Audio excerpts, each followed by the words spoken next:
My parents raised my brother as a prince, me as a servant. For years I cleaned his room and cooked his meals. They told me some children are simply born to serve. At his engagement, his future father-in-law saw my face and dropped his glass. He made a desperate phone call that would unravel a 30-year-old crime and change my life forever. My name is Harper, and I am 33 years old. Before I continue, let me know where you are watching from in the comments below. Hit like and subscribe if you have ever had to stand up to a toxic family. I was on my hands and knees in the grand foyer, my knees aching against the hard marble floor, desperately scrubbing spilled champagne and vomit out of an antique rug. The engagement party for Julian was in full swing. Laughter and clinking crystal echoed from the ballroom. My mother Sylvia stepped out of the double doors, her gown shimmering under the chandelier. She did not offer a hand to help me up. Instead, she kicked my hand away from the stain. Her eyes narrowed as she looked down at me, treating me like a blemish on her evening. "Clean that up faster," she hissed, her voice dripping with disgust.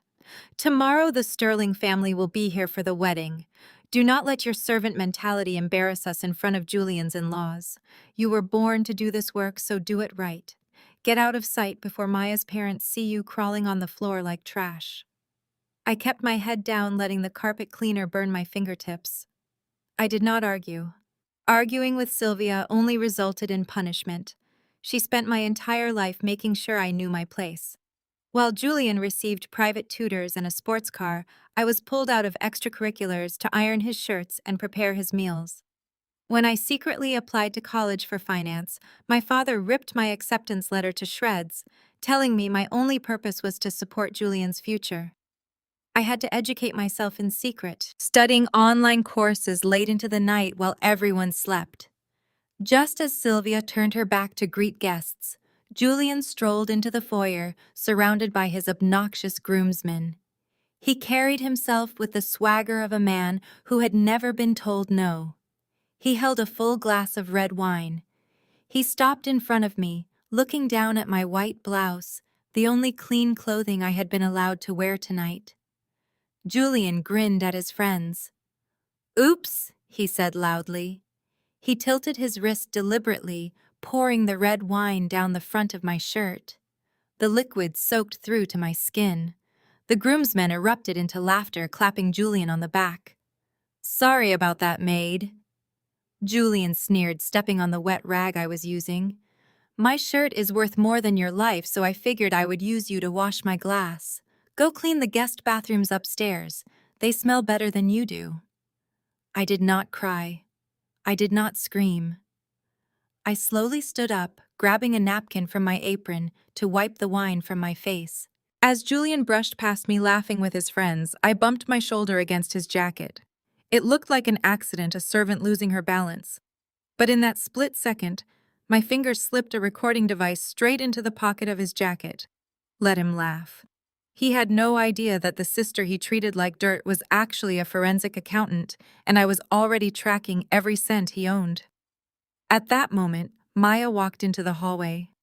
Maya was Julian's fiancée, a brilliant African-American woman who carried herself with grace. She saw my soaked shirt and the smirk lingering on Julian's face, her brow furrowed in concern. She stepped away from Julian and reached out to help me. "Harper, what happened? Let me get you a towel," Maya said, her voice filled with warmth. Before Maya's hand could reach me, Sylvia lunged forward. She blocked Maya's path, shoving her body between us with a fake smile. "Oh, Maya," Sylvia cooed, grabbing Maya's arm tightly. "Do not worry about Harper. She is just clumsy, always making a mess of things. Let the help handle it. Come back to the party, everyone is waiting for the bride."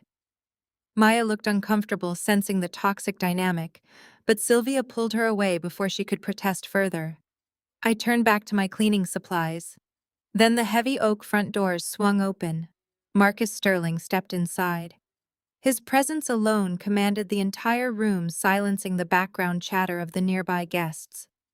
He was Maya's father, a billionaire real estate mogul, and a famously ruthless former state prosecutor. He was an imposing African-American man with a sharp, calculating gaze that missed absolutely nothing. He wore a custom-tailored suit that commanded respect from the moment he crossed the threshold. He was holding a crystal glass of sparkling water he had brought from the patio. Marcus scanned the lavish foyer, taking in the grand staircase and the expensive art. But then his eyes landed on me, kneeling on the floor in my stained, pathetic clothes. He froze completely. The crystal glass slipped from his fingers, shattering against the marble floor. The sharp sound echoed through the hallway. He did not look at the broken glass. He stepped closer, staring directly at the shape of my cheekbones, the exact shade of my eyes, and the unique curve of my jaw. He looked visibly shaken, the blood seeming to drain from his face. While Sylvia was distracted calling for another servant, Marcus covertly pulled his smartphone from his pocket. His hands were actually trembling. He quickly snapped a very fast, silent photo of my face. He slowly lowered his phone, refusing to look away from me, as if seeing a ghost. "It cannot be," I heard him whisper breathlessly to himself. Before Marcus could say another word, Gerald's heavy hand clamped down on my bicep. His grip was bruising, digging into my skin through the damp fabric of my ruined white blouse. He jerked me upward, forcing me to my feet. Marcus took a half step forward, his eyes narrowing at the display, but Gerald plastered on a smooth smile. "Please excuse my daughter," Gerald said, his tone dripping with false warmth. "She has severe social deficits. She gets easily overwhelmed around successful people. It is best she stays in the back." I let him drag me away from the glittering foyer and from Marcus Sterling. Gerald pushed me through the swinging doors into the catering kitchen. "Stay out of sight," Gerald hissed, dropping my arm as if touching me disgusted him. "Go and eat with the staff if you must eat at all. Do not let the Sterling family see your face again tonight." I exhaled a long breath, the facade of the submissive servant instantly melting away. The catering staff ignored me, too busy plating expensive appetizers to notice the bride's future sister-in-law being treated like a stray dog. I walked past the large commercial ovens to a small alcove near the pantry where I had stashed my canvas bag. I reached inside and pulled out my encrypted laptop. Flipping it open, I bypassed the biometric scanner and watched as lines of code and financial routing numbers flooded the screen. They thought I was a high school dropout who spent her days scrubbing baseboards. They had no idea I was one of the most ruthless forensic accountants in the state, operating under a corporate pseudonym that commanded $1,000 hourly rates. For the past 6 months, I had been systematically unweaving the tangled web of Julian's finances. My brother portrayed himself as a tech entrepreneur. In reality, he was a desperate fraud drowning in offshore accounts and shell companies.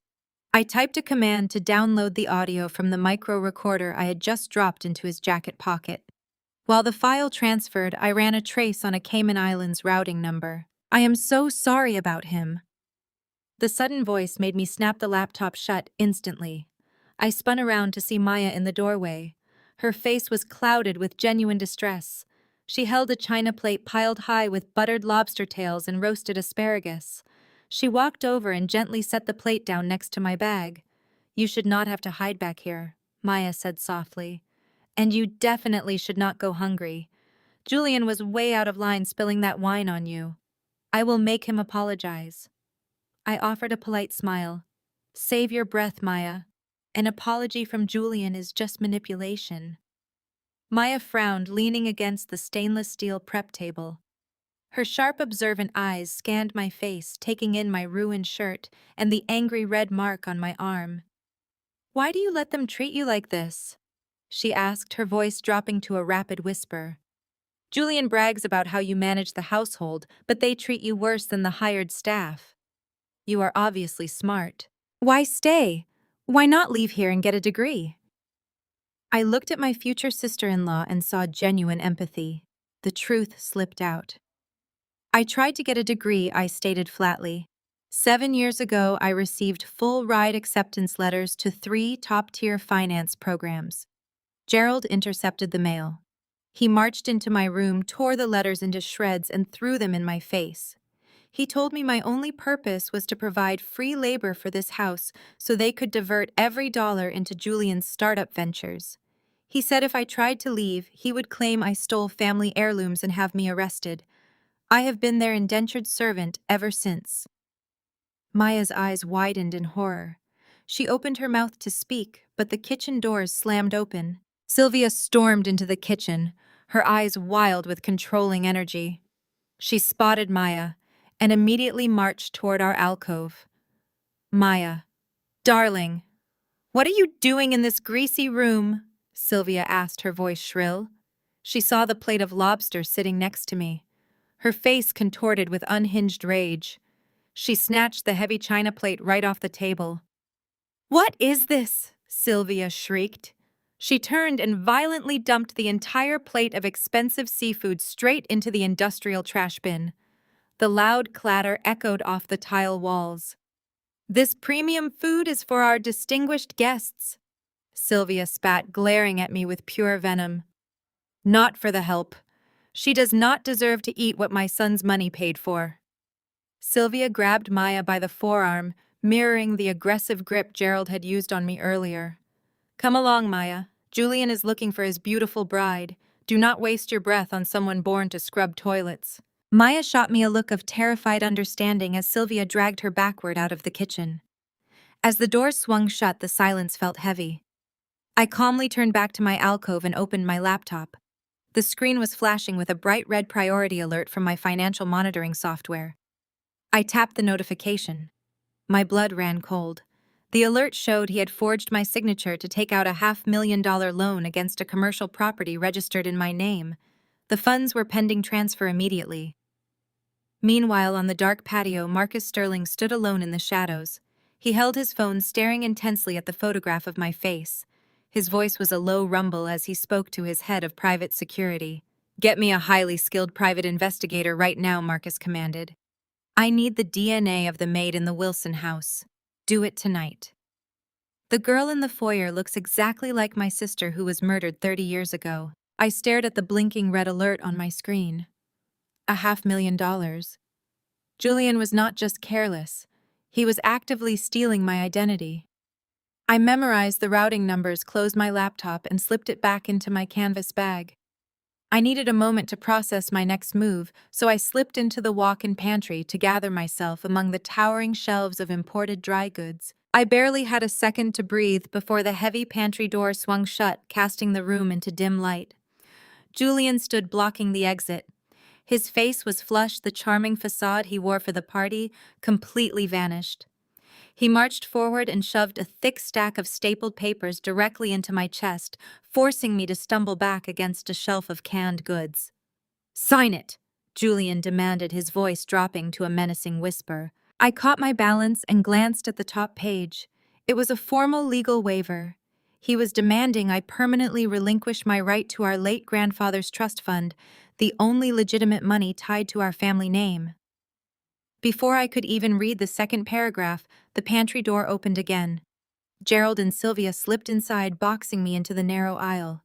The air instantly grew suffocating. Your brother needs liquid capital, Gerald growled, stepping so close I could smell the expensive scotch on his breath. He is marrying into the Sterling family tomorrow. Do you have any idea what kind of money they expect him to bring to the table? We cannot have you holding on to assets that rightfully belong to his future. Sylvia snatched a pen from her designer clutch and practically stabbed my hand with it. You owe this family, she hissed, her eyes wide with a manic intensity. We kept you off the streets.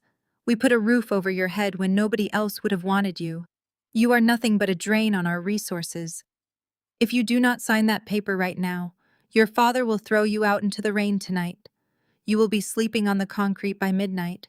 You will have nothing. No job, no home, no family.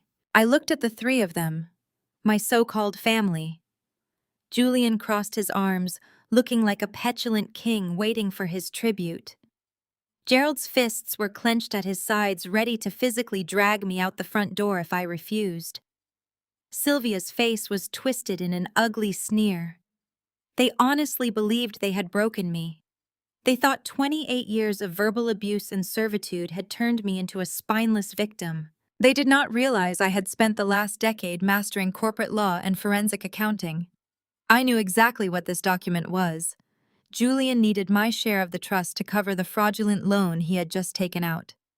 He was desperate to hide his massive gambling debts from his wealthy future father-in-law. "You want my share of the trust?" I asked, keeping my voice perfectly level. "The money grandfather explicitly set aside for my future." "Your future," Julian laughed, a cruel barking sound. "Look at yourself, Harper. You are a maid. You clean up my messes. That is your future. Now sign the damn paper before I lose my temper." I took the pen from Sylvia. I did not cry. I did not plead. I placed the document against a wooden shelf and uncapped the pen. I felt the collective sigh of relief from my abusers as the ink touched the paper, but I did not sign my normal signature. As a certified financial fraud investigator, I had legally registered a secondary signature with the federal government years ago. It was a specific variation of my handwriting, an inverted loop on the capital H and a broken line on the R. In the eyes of the law, this was a duress signature. It was a forensic trap designed to catch white-collar criminals. It meant the document was signed under threat of severe violence or extortion. The moment my pen lifted from the page, this waiver became entirely legally void. More than that, it became a piece of physical evidence for federal extortion charges. By submitting this to a bank, Julian would be committing a federal offense. I was handing him the rope he would use to hang himself. I finished the signature with a smooth flourish. I handed the stack of papers back to Julian along with the pen. "I hope this money brings you exactly what you deserve," I said, allowing a small, cold smile to touch my lips. Julian snatched the papers, his arrogant smirk returning instantly. "Finally making yourself useful," he muttered. He tapped the papers against his hand. "Now get back to the guest bathrooms. Someone clogged a toilet on the second floor, and it has your name on it." Gerald and Sylvia turned on their heels, satisfied with their victory, and marched out of the pantry. Julian followed them, leaving the door cracked open. I waited a moment in the shadows, letting them walk away. But as I stepped toward the exit, I heard a sharp intake of breath from the hallway. Maya was standing there. She had stepped out of the nearby powder room just in time to hear Julian's final degrading command and see him clutching the legal documents. Maya's elegant posture was rigid. Her intelligent eyes darted from the papers in Julian's hand to the cruel smirk on his face. She had overheard the tail end of the extortion. "Julian," Maya said, her voice dangerously quiet. "What did you just force her to sign?" Julian spun around, startled. He quickly shoved the documents behind his back, his charismatic mask snapping back into place so fast it was dizzying. "Maya. Baby," he stammered, forcing a bright laugh. "It is nothing, just some boring household paperwork. Harper handles the mundane stuff for us." "Do not lie to me." Maya took a step forward, her tone completely devoid of its usual warmth. "I heard your parents threatening her. I heard you call her a maid. Show me those papers." Julian's smile vanished. The golden boy did not like being challenged, especially by the woman he viewed as a mere stepping stone to the sterling fortune. His ego could not handle the sudden shift in power. "I said it is nothing." Julian snapped, his voice dropping its charming cadence. He tried to brush past her, but Maya reached out and grabbed his arm to stop him. That was his breaking point. The facade shattered entirely. Julian whipped around his face, contorting into an ugly mask of sudden, explosive rage. The charming tech entrepreneur vanished, replaced by the violent, desperate gambler he truly was. He grabbed Maya's wrist with his free hand. He did not just hold it. He gripped her delicate skin with brutal force and twisted her arm downward, making her gasp in sudden pain. "You need to learn to drop things," Maya, Julian hissed, leaning into her face. "Do not ever question me in front of the help again." Maya winced, trying to pull her arm back, but Julian tightened his grip, enjoying the physical dominance. He never saw me coming. I did not hesitate. I exploded out of the shadows of the pantry, my adrenaline spiking. I lunged forward and slammed both of my palms squarely into Julian's chest. I drove all my weight into the strike. The impact lifted his expensive Italian leather shoes entirely off the floor. Julian flew backward, crashing violently into the heavy oak paneling of the hallway wall. The impact knocked the breath from his lungs in a loud wheeze, and the legal documents scattered across the hardwood floor. I immediately stepped in front of Maya, shielding her with my body. My fists were clenched, my muscles coiled and ready. "Do not ever touch her again," I said, my voice echoing down the empty hall, sharp and lethal. Julian scraped himself off the hardwood floor. His face was twisted into a mask of pure fury. The polished groomsman facade was entirely gone. He lunged forward with his hand raised high, his fist clenched tight, fully intending to strike me right across the face.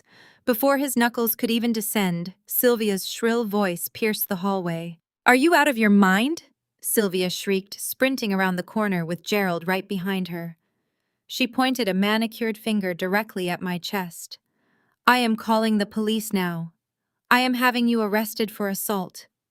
You vicious, ungrateful animal. You assaulted your own brother on the eve of his wedding.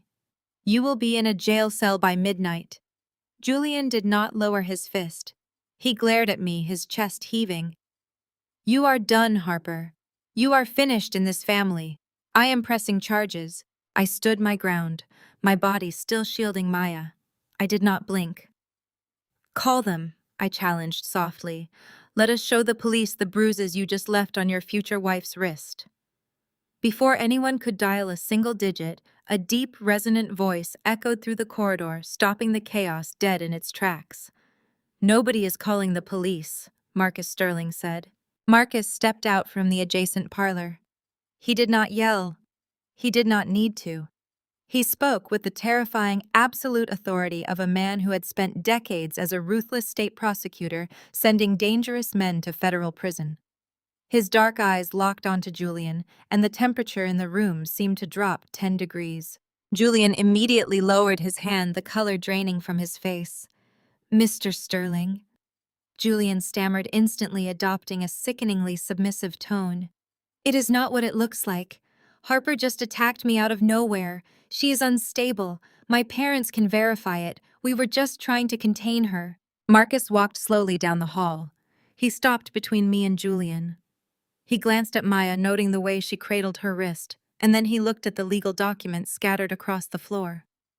He recognized a shakedown when he saw one. "If you ever raise your hand to my daughter again," Marcus said, his voice a lethal quiet rumble, "I will personally ensure you spend the best years of your life locked in a maximum security facility, and if any of you so much as breathe in Harper's direction tonight, I will treat it as a direct threat to my family. Do I make myself absolutely clear?" Sylvia opened her mouth to argue, but Gerald grabbed her arm, his face pale with panic. They knew better than to cross a billionaire former prosecutor. "Crystal clear, sir," Julian mumbled, staring at the floor. Maya stepped out from behind me. She looked at Julian with utter disgust. "The wedding is off if you ever try to control me or anyone else in my presence," Maya stated firmly. She turned to her father. "I want to leave this room right now." Marcus nodded. He placed a gentle protective hand on Maya's shoulder, then offered his other arm to me. "Come with us, Harper. You are not safe in this wing of the hotel." I let Marcus escort us away from the suffocating presence of my abusers. We walked in silence to the Sterling family's private penthouse suite on the top floor. The contrast between my life of servitude and their world of calm luxury was jarring. Maya immediately went into the master bedroom to call her security team. Marcus guided me to a plush velvet sofa in the sitting room. "You handle yourself well under pressure, Harper," he observed quietly. "Most people would have crumbled against an attack from their own family." "I have had a lifetime of practice," I replied, staring at my bruised hands. Marcus walked over to a crystal decanter resting on a silver tray. He poured a glass of ice water. He carried it over and handed it to me.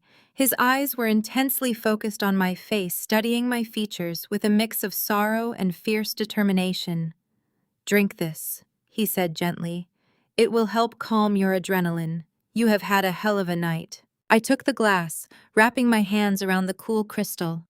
I took several long sips, the cold water finally soothing my dry throat. Thank you, Mr. Sterling. You saved me from a very ugly situation down there. Marcus watched me set the glass down on the glass coffee table. He did not break eye contact. You protected my daughter. I protect my own. Now rest for a few minutes. I need to make a quick phone call. Marcus turned and walked into his private study, closing the oak door behind him. I sat on the sofa, letting out a long, shaky breath. What I could not see was Marcus pulling a sterile plastic bag and a pair of latex gloves from his desk drawer. As soon as I left the suite 20 minutes later to return to my miserable quarters, Marcus walked straight to the coffee table. He carefully picked up the crystal glass I had drank from securing the rim inside the plastic bag. He immediately dialed his private investigator. I have the DNA sample, Marcus said into the phone, his voice thick with unshed tears. Run it against the database immediately. I need to know if this girl is my sister's stolen baby. Do not sleep until I have those results. Back in my tiny, cramped servant quarters in the basement of the hotel, I locked the door and pulled out my encrypted laptop. My heart was pounding not from the physical altercation, but from the financial alert that had triggered right before it happened. Julian had successfully forged my signature. $500,000 had been legally extracted using my identity. I booted up my forensic tracing software. The progress bar loaded, decrypting the routing numbers Julian had used. The destination account was not a bank. The screen flashed red, displaying the receiving entity. It was a front company for a violent underground crime syndicate. My breath caught in my throat. I rapidly typed a command to view Julian's hidden ledger. He had not just borrowed money, he had gambled away millions of dollars at their illegal casinos. The $500,000 he just stole was merely an interest payment to keep them from breaking his legs. Julian was not just broke, he was actively being hunted by the mob. And by putting the loan in my name, he had just made me their next target. I stared at the blinking red alert on my screen, my mind racing to calculate the sheer magnitude of the threat. Julian was not just broke, he was actively being hunted by the mob. And by putting the loan in my name, he had just made me their next target. $500,000 was a staggering amount of money, but I knew how underground syndicates operated. They did not accept partial payments from desperate gamblers. They demanded immediate total clearance of the principal plus exorbitant interest. Julian's debt had to be much larger than the loan he just forged. He needed millions to get the crosshairs off his back, and he needed it fast. I had to know his endgame. I wiped my palms on my apron and dove deeper into his financial web. For weeks, Julian had been loudly boasting to his friends about the joint wedding expense account Marcus Sterling had graciously established for him and Maya. Marcus was a former prosecutor. He was not a fool. He had undoubtedly set up that account to test Julian, giving him enough rope to hang himself. Julian had eagerly taken the rope. Bypassing the security on the joint account was effortless. Julian was incredibly arrogant and remarkably lazy, using the same weak passwords for every application on his phone. Through a backdoor protocol I had installed on the mansion's router months ago, I mirrored his keystrokes and bypassed the two-factor authentication. Once inside the Sterling account, I ignored the standard transactions. I scrolled past the floral deposits, the luxury catering fees, and the payments for the string quartet. I was looking for the hidden subroutines, the recurring auto drafts he had buried under layers of fake vendor names. It took exactly 4 minutes to find the anomaly. I isolated a recurring monthly charge labeled as a premium venue retainer. It was a lie. The transaction history did not match a typical vendor schedule. I pulled the routing number and ran it through a secure federal database cross-reference.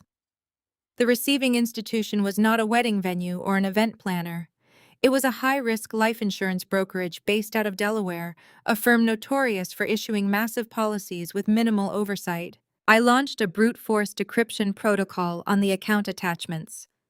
The progress bar crept across my screen, illuminating the damp concrete walls of my basement cell with a harsh blue light. When the encrypted PDF finally broke and flashed onto my screen, the breath vanished from my lungs. It was an expedited, no physical required maximum premium life insurance policy. The payout was $5 million. The primary insured was Maya Sterling. The sole beneficiary was Julian Wilson. I scrolled down rapidly, my eyes scanning the fine print. The policy had a specific acceleration clause. It guaranteed an immediate, uncontested payout in the event of an accidental death during international travel. The pieces of Julian's puzzle snapped together with terrifying clarity. The realization hit me like a physical blow. Julian was not marrying Maya to slowly leech off the Sterling fortune. He knew Marcus Sterling would cut him off the second he realized Julian was a fraud. Julian needed a massive, untraceable lump sum, and he needed it immediately. The underground crime syndicate was breathing down his neck. The wedding was tomorrow. Their honeymoon was a secluded private yacht tour through the Mediterranean Sea. Julian was planning to murder his bride. It was the perfect setup for a sociopath. An accidental drowning in deep water. A tragic slip off the deck of a yacht with no witnesses around. He would return to the United States playing the role of a devastated, grieving widower. He would collect the $5 million, pay off his violent creditors, and walk away completely clean. The sheer, calculated evil of the plan made my hands shake over the keyboard. I was no longer just dealing with a spoiled, abusive brother committing financial fraud. I was dealing with a cold-blooded monster planning a homicide. I could not just run upstairs and warn Marcus. A former prosecutor needed hard, undeniable evidence to take action. I routed the decrypted files to a compact wireless printer I kept concealed beneath a loose floorboard under my narrow cot. The machine whirred silently to life, spitting out the life insurance policy, the forged loan documents, and the direct financial links to the syndicate. I gathered the warm pages, my mind racing with strategies on how to safely deliver them to Marcus without getting Maya killed tonight. Then I heard the heavy, aggressive thud of footsteps stomping down the wooden basement stairs. Gerald. I barely had a fraction of a second to shove the printed documents under my thin mattress before the flimsy lock on my bedroom door exploded inward. The doorframe splintered, violently sharp wood chips raining onto the concrete floor. Gerald stood in the doorway, his face purple with rage, his chest heaving with exertion. He stepped into my tiny room, his eyes instantly locking onto the glowing screen of my open laptop. The financial tracing software was still running, displaying streams of encrypted data. "What is this?" Gerald roared, his voice shaking the dust from the exposed ceiling pipes. "Where did you get that machine?" I stood up slowly, deliberately putting my body between him and the bed where the papers were hidden. I kept my face entirely blank. I did not speak. Gerald lunged forward, shoving me aside with brutal force. My shoulder slammed hard into the rough concrete wall, pain radiating down my arm. He grabbed the laptop, yanking the power cord directly out of the wall socket. He stared at the screen, his eyes scanning the complex code and international routing numbers. He did not understand the specifics of what he was looking at, but he understood immediately that I was doing something highly forbidden. "You parasitic little rat!" Gerald spat, his voice dripping with absolute venom. "We put a roof over your head. We feed you. We allow you to exist in this beautiful house, and you spend your time down here playing games on stolen equipment. You think you are smart. You think you can rise above your station. You are a maid. You were born to serve us, and you will always be a maid." He raised the heavy laptop high above his head. With a guttural scream of pure rage, he smashed it down onto the hard concrete floor. The casing cracked with a loud snap. The screen shattered into a spiderweb of dead pixels and jagged glass. Gerald was not satisfied. He stomped his heavy leather boot down on the wreckage, repeatedly grinding his heel into the motherboard until the machine was completely obliterated into pieces of plastic and wire. He pointed a trembling finger directly at my face, panting heavily. "You are a disgusting mistake. When this wedding is over tomorrow, you are out on the street. Pack your trash. You are finished here." Gerald turned on his heel and marched back up the wooden stairs, slamming the heavy basement door shut behind him. The lock clicked, plunging me into silence. I stood in the dim light of the basement, looking down at the shattered remains of my laptop. My heart rate leveled out completely. I slowly crouched down and brushed a piece of broken glass aside with my shoe. Let him rage. Let him feel victorious. Let him think he had destroyed my tools and broken my spirit. Gerald was an arrogant, aging fool who knew absolutely nothing about modern technology. He had just brutally executed a piece of meaningless replaceable hardware. He was completely unaware that every single keystroke, every downloaded file, and every piece of damning evidence I had gathered over the past 6 months was instantly and continuously backed up to a heavily encrypted off-site cloud server. I reached under the mattress and pulled out the crisp printed pages. The physical proof was safe in my hands. The digital proof was immortalized in the cloud. Julian's execution date was set, and I was going to be the one to pull the lever. The sun breached the horizon, casting a harsh, unforgiving light across the penthouse suite of the hotel.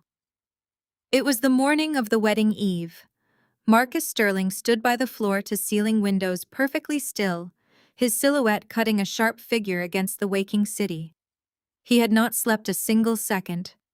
The coffee in his porcelain cup had gone ice-cold hours ago.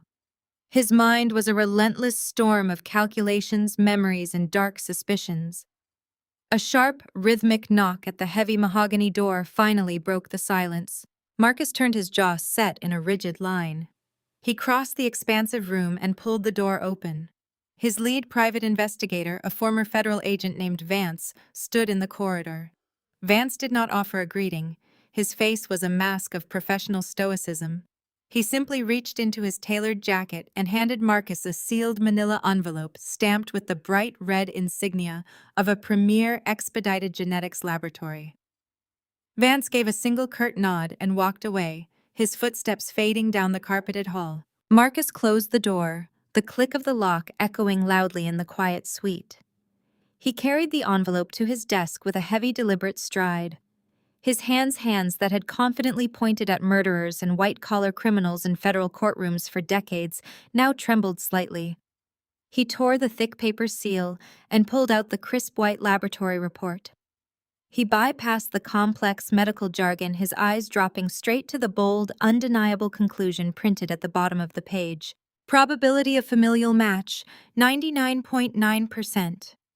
The air rushed out of Marcus's lungs. He dropped the paper onto the desk as if it had burned him. Harper was not Sylvia and Gerald Wilson's daughter. She was his blood. She was the biological daughter of his beloved late sister Elena. The memories hit Marcus with the devastating force of a physical blow. 33 years ago, his vibrant, beautiful sister Elena had been found dead in her small apartment. The local police had quickly ruled it a botched home invasion, closing the case as a tragic burglary gone wrong. But the most horrifying aspect of the crime was the aftermath. Elena's newborn baby had seemingly vanished without a trace, presumed kidnapped by the intruders, or worse. At the time, Sylvia and Gerald Wilson were Elena's next-door neighbors. Marcus remembered them clearly. They were a bitter, resentful couple, practically destitute, constantly facing eviction and drowning in gambling debts. Yet mysteriously, within weeks of Elena's murder, Sylvia and Gerald packed up their meager belongings and relocated across the country. They suddenly reappeared in society with a baby girl they claimed was their own. Even more suspicious was the massive, unexplained influx of cash that suddenly funded Gerald's initial business ventures. They had not just stolen his sister's child. They had looted her apartment, discovering a hidden safety deposit key that held a massive, quiet family settlement meant to protect Elena and her baby. Sylvia and Gerald had built their entire fraudulent, arrogant existence on the blood of a murdered woman and the theft of an innocent infant. They had taken a sterling heir, stripped her of her true identity, and spent the next 3 decades treating her like a feral dog. They had turned his brilliant, rightful niece into an indentured servant to fund the pathetic life of their biological son, Julian. Marcus collapsed heavily into his leather desk chair. The great stoic billionaire leaned forward, buried his face in his large hands, and wept. He wept with a raw, agonizing sorrow that had been trapped in his chest for 33 years. He wept for his sister, who never got to hold her daughter. He wept for the countless milestones he had missed, the birthdays, the graduations, the simple joys of watching his niece grow up. Above all, he wept for the unimaginable psychological and emotional abuse Harper had endured in that house of horrors. The tears lasted for exactly 2 minutes. When Marcus lifted his head, the sorrow had completely evaporated. The moisture on his cheeks dried, replaced by an icy, terrifying calm. The grieving brother was gone. The ruthless state prosecutor had returned, and he was out for blood. He wiped his face with a handkerchief, his jaw clenching with lethal determination. Sylvia Gerald and Julian Wilson had made a fatal miscalculation. They believed they could steal from the Sterling family, abuse its bloodline, and then casually marry into its wealth. They were about to pay with everything they possessed: their freedom, their assets, and their miserable legacy. Marcus stood up and grabbed the DNA report. He walked over to his biometric wall safe and pulled out an untraceable black burner smartphone. He carried both items to the desk. He took a heavy embossed piece of hotel stationery and uncapped his gold fountain pen. He wrote 2 sharp, uncompromising sentences. His handwriting was dark and aggressive. He folded the note, placed it inside the envelope along with the DNA results and the burner phone, and left his penthouse suite with purposeful strides. Down in the damp, freezing basement of the hotel, I was sitting on the edge of my thin cot. I was staring at the physical printouts of Julian's murderous life insurance policy, my mind racing with tactical maneuvers. My destroyed laptop lay in a pathetic pile of shattered glass and warped plastic on the concrete floor. Gerald's rage had been a minor inconvenience. My focus was entirely on saving Maya and trapping my brother in a federal net. Suddenly, a shadow blocked the thin sliver of light beneath my bedroom door. I froze, holding my breath, my muscles tensing as I braced for Gerald or Sylvia to return with more threats. Instead, a thick manila envelope was pushed forcefully under the doorframe. It slid smoothly across the rough concrete floor, stopping inches from my feet. Then I heard the distinct sound of heavy, measured footsteps walking away down the corridor, climbing the stairs and disappearing. I cautiously stood up and approached the door. I listened intently, confirming the basement was empty. I reached down and picked up the envelope. It felt substantial, holding a strange weight. I tore the flap open and tipped the contents onto my cot. An official laboratory document slid out, followed by a sleek black burner phone and a piece of high-quality cardstock. I picked up the thick cardstock first. The handwriting was bold, precise, and completely unfamiliar. I read the words, my heart skipping a beat, as the sheer gravity of the message settled over me. Read this, then call me. We are going to destroy them. Read this, then call me. We are going to destroy them. I stared at the heavy cardstock, the ink practically vibrating with lethal intent. My hands, still aching from Gerald's assault, reached for the official laboratory document. I bypassed the complex genetic markers and looked straight at the conclusion. Probability of familial match 99.9%. The words anchored me to the concrete floor. The primary sample belonged to Elena Sterling Marcus's deceased sister. The secondary sample was mine. I was not Sylvia and Gerald Wilson's scapegoat daughter. I was their stolen hostage. 33 years of psychological torture, indentured servitude, and relentless gaslighting suddenly snapped into perfect, horrifying focus. Sylvia and Gerald had not hated me because I was a flawed, inadequate child.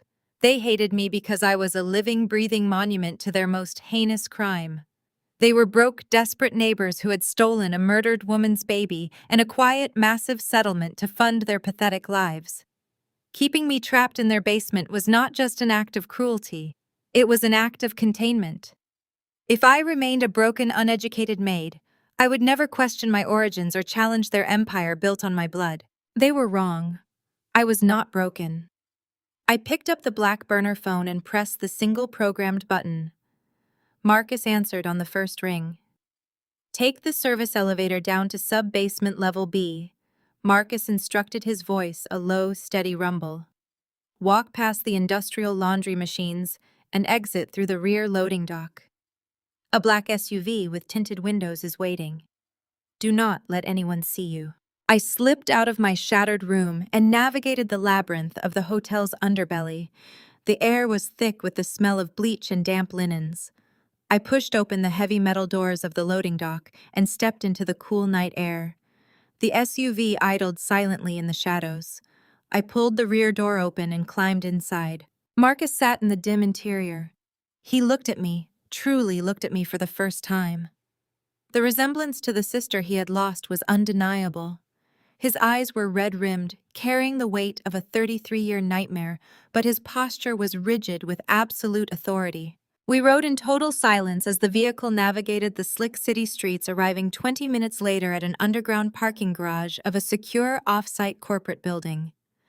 Marcus led me to a private, soundproofed boardroom on the top floor. We sat across from each other at a vast mahogany table. "They took everything from you," Marcus stated quietly, folding his hands together. "They stole your life, Harper. They stole my sister's legacy. They funded Gerald's entire initial business venture. With the settlement money, they looted from Elena's apartment." I placed my hands flat on the polished table. "They did not take my mind, Mr. Sterling. And it is time I showed you exactly what I have been doing while they thought I was scrubbing their floors." I reached inside my jacket and pulled out the thick stack of papers I had rescued from beneath my mattress just before Gerald destroyed my laptop. I slid them across the table. "You know me as the family maid," I began, keeping my voice utterly devoid of emotion. "What Sylvia and Gerald do not know is that I spent my nights studying. I am a certified forensic accountant. I have been secretly auditing their finances for 6 years, building an escape plan. What I found tonight goes far beyond corporate embezzlement." Marcus lowered his gaze to the documents. "Look at the first file," I instructed. "Julian forged my signature hours ago to secure a $500,000 loan. He bypassed your joint wedding account to extract the funds." Marcus frowned, scanning the routing numbers. "He stole from you. But why risk federal wire fraud the night before marrying into my family?" "Turn to the second page," I commanded. Marcus turned the page.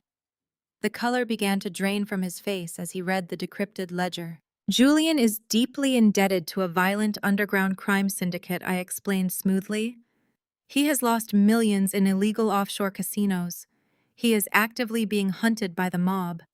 The $500,000 he stole in my name was just an interest payment to stop them from breaking his legs before the ceremony." Marcus slammed his hand onto the table. "I will cancel the wedding immediately. I will have him arrested." "Wait," I countered, my eyes locking onto his. "Look at the final document. That is his endgame." Marcus picked up the printed PDF. His eyes scanned the header, and his entire body went rigid. It was the expedited $5 million life insurance policy. His gaze dropped to the primary insured name, then to the sole beneficiary, and finally to the International Travel Acceleration Clause. The silence in the boardroom was absolute. The horrifying reality of Julian's plans settled over Marcus like a suffocating shroud. Julian intended to murder Maya on their Mediterranean honeymoon, a tragic drowning in international waters, an immediate payout, and his mob debts wiped clean. Marcus closed his eyes. A sharp, ragged breath escaped his lips. When he opened his eyes again, the grieving uncle and the horrified father vanished entirely. The ruthless, legendary state prosecutor emerged, his gaze burning with a terrifying, predatory fire. "They wanted to play God with my family," Marcus said, his voice a lethal whisper. "They stole my niece. They abused her. And now they intended to slaughter my daughter for a payout." He looked at me, a silent pact forming between us. The alliance was forged in fire and blood. "You have the irrefutable financial footprint," Marcus stated, sliding the documents into his briefcase. "I have the legal authority, the federal judges on speed dial, and the power to freeze every asset they possess. We are not just going to stop this wedding, Harper. We are going to let them walk right up to the altar. We are going to let them feel the absolute height of victory, and then we are going to drop a federal anvil on their heads. They will lose their freedom, their empire, and their miserable legacy." Before I could respond, my personal cell phone buzzed sharply in my pocket. The harsh vibration broke the heavy tension in the room. I pulled it out and looked at the screen. It was a text message from Julian. "Get up here right now. My wedding shoes need polishing. Do your job, you useless parasite." I stared at the glowing text. A slow, chilling smile spread across my face. I turned the phone around and held the screen up for Marcus to see. Julian was treating me like garbage one last time, completely oblivious to the fact that the maid he was abusing was holding the key to his federal prison cell. Marcus read the message. His eyes glinted with dark amusement. "What are you going to tell him, niece?" I lowered the phone and quickly typed my response. I hit send, locking my eyes with Marcus. On my way. The trap was officially set. I slipped the burner phone back into my pocket and left the secure boardroom, my mind sharp and focused. Marcus had given me absolute clearance to execute the next phase of our strategy. The federal anvil was hovering, but we needed Julian to step perfectly onto the X. I returned to the hotel, navigating the service corridors until I reached the guest floors. I knocked on the heavy double doors of Julian's luxury suite. He ripped the door open. He wore a plush silk robe, a crystal glass of amber liquid sloshing in his hand. The suite smelled of expensive cologne masking stale alcohol. He looked down at me, a cruel, victorious sneer stretching across his face. He pointed toward a velvet chair in the corner of the room. A pair of custom Italian leather Oxfords rested on the upholstery. "Make them shine," Julian ordered, turning his back on me and walking toward the balcony. "And do not scuff the leather, or I will have Gerald take it out of your non-existent paycheck." I walked over to the chair and knelt on the thick carpet. I opened my wooden cleaning caddy, pulling out a tin of premium wax and a soft polishing cloth. I kept my head down, playing the role of the broken, subservient maid to perfection. I worked the wax into the leather, moving my hands in steady, rhythmic circles. Julian paced the length of the suite, loudly boasting on his cell phone to one of his groomsmen. "The yacht is fully chartered," Julian bragged, taking a long sip of his drink. "It is a completely private tour through the Mediterranean. Deep-water secluded coves, no crew lingering around to ruin the mood. It is going to be a trip to remember, believe me." My stomach turned at his words, the horrific double meaning hanging heavily in the air. I reached deep into the hidden, hollowed-out compartment of my cleaning caddy. My fingers brushed against a micro GPS tracker, a highly sophisticated piece of hardware barely larger than a coin cell battery. It was military-grade, entirely untraceable, and synced directly to the secure server Marcus and I had just established. I glanced over my shoulder. Julian was standing on the balcony, his back facing the room, laughing loudly at a joke on the phone. I moved swiftly. I slid my thumb under the custom orthotic insole of his right Oxford, lifting the leather just enough to expose the dense foam arch support. I pressed the micro tracker deep into the foam, ensuring it was completely embedded. I smoothed the leather insole back down, pressing it firmly until it was flush, invisible, undetectable. I finished polishing the exterior, buffing the shoes to a mirror shine. I stood up quietly, packed my caddy, and walked toward the door. "I am finished," I stated flatly. Julian did not even turn around. "Get out," he dismissed me, waving his hand in the air. "And stay out of sight tomorrow. You are an embarrassment to this family." I closed the door behind me, a cold smile touching my lips. I walked swiftly down the carpeted corridor, taking a sharp left toward the exclusive bridal wing of the hotel. I bypassed the main security detail by slipping through the adjoining catering kitchen, an access route I had memorized weeks ago. I stopped in front of the master bridal suite and tapped discreetly on the door. Maya opened it. She was dressed in a white silk robe, her hair pinned up in a loose knot. She looked surprised to see me standing there holding my cleaning supplies, but she stepped aside and let me in. I walked inside and immediately locked the heavy deadbolt behind me. "Harper," Maya asked, her brow furrowing with concern. "Are you all right? Did Julian or Gerald do something?" "I am fine," I answered, dropping the servant facade completely. I stood tall, meeting her gaze with absolute authority. "But we do not have much time, Maya. I need you to look at something, and I need you to stay completely calm." I walked over to the massive glass dining table in the center of the suite. I reached into my jacket lining and pulled out the crisp, printed documents I had rescued from my basement room. I spread them out across the glass surface. "Julian is not marrying you for love," I stated, keeping my voice low and steady. "He is marrying you to pay off a violent underground crime syndicate." Maya stepped up to the table. She looked down at the papers. I pointed to the first document. "This is a $500,000 loan Julian took out in my name yesterday," I explained. "He forged my signature and routed the funds through the joint wedding account your father set up. He used the money to pay the interest on a massive illegal gambling debt to keep the mob from breaking his legs before the ceremony." Maya did not gasp. She did not flinch. She picked up the loan document, her eyes scanning the routing numbers and the forged signature. She placed it down and moved to the next page. "And this," I said, tapping the final most damning document, "is his endgame." Maya picked up the expedited life insurance policy. She read the primary insured name. She read the sole beneficiary designation. She read the $5 million payout. Finally, she read the acceleration clause explicitly covering accidental death during international travel. I watched her face closely. I expected shock. I expected tears. I expected her to collapse into the nearest chair, devastated that the man she loved was plotting to murder her on a private yacht in the Mediterranean. Instead, the color drained from Maya's face, leaving behind an expression of absolute terrifying clarity. Her spine straightened, her jaw clenched tight. The warm, vibrant bride vanished, replaced by a calculating, dangerous woman who possessed the exact same lethal intensity as her billionaire father.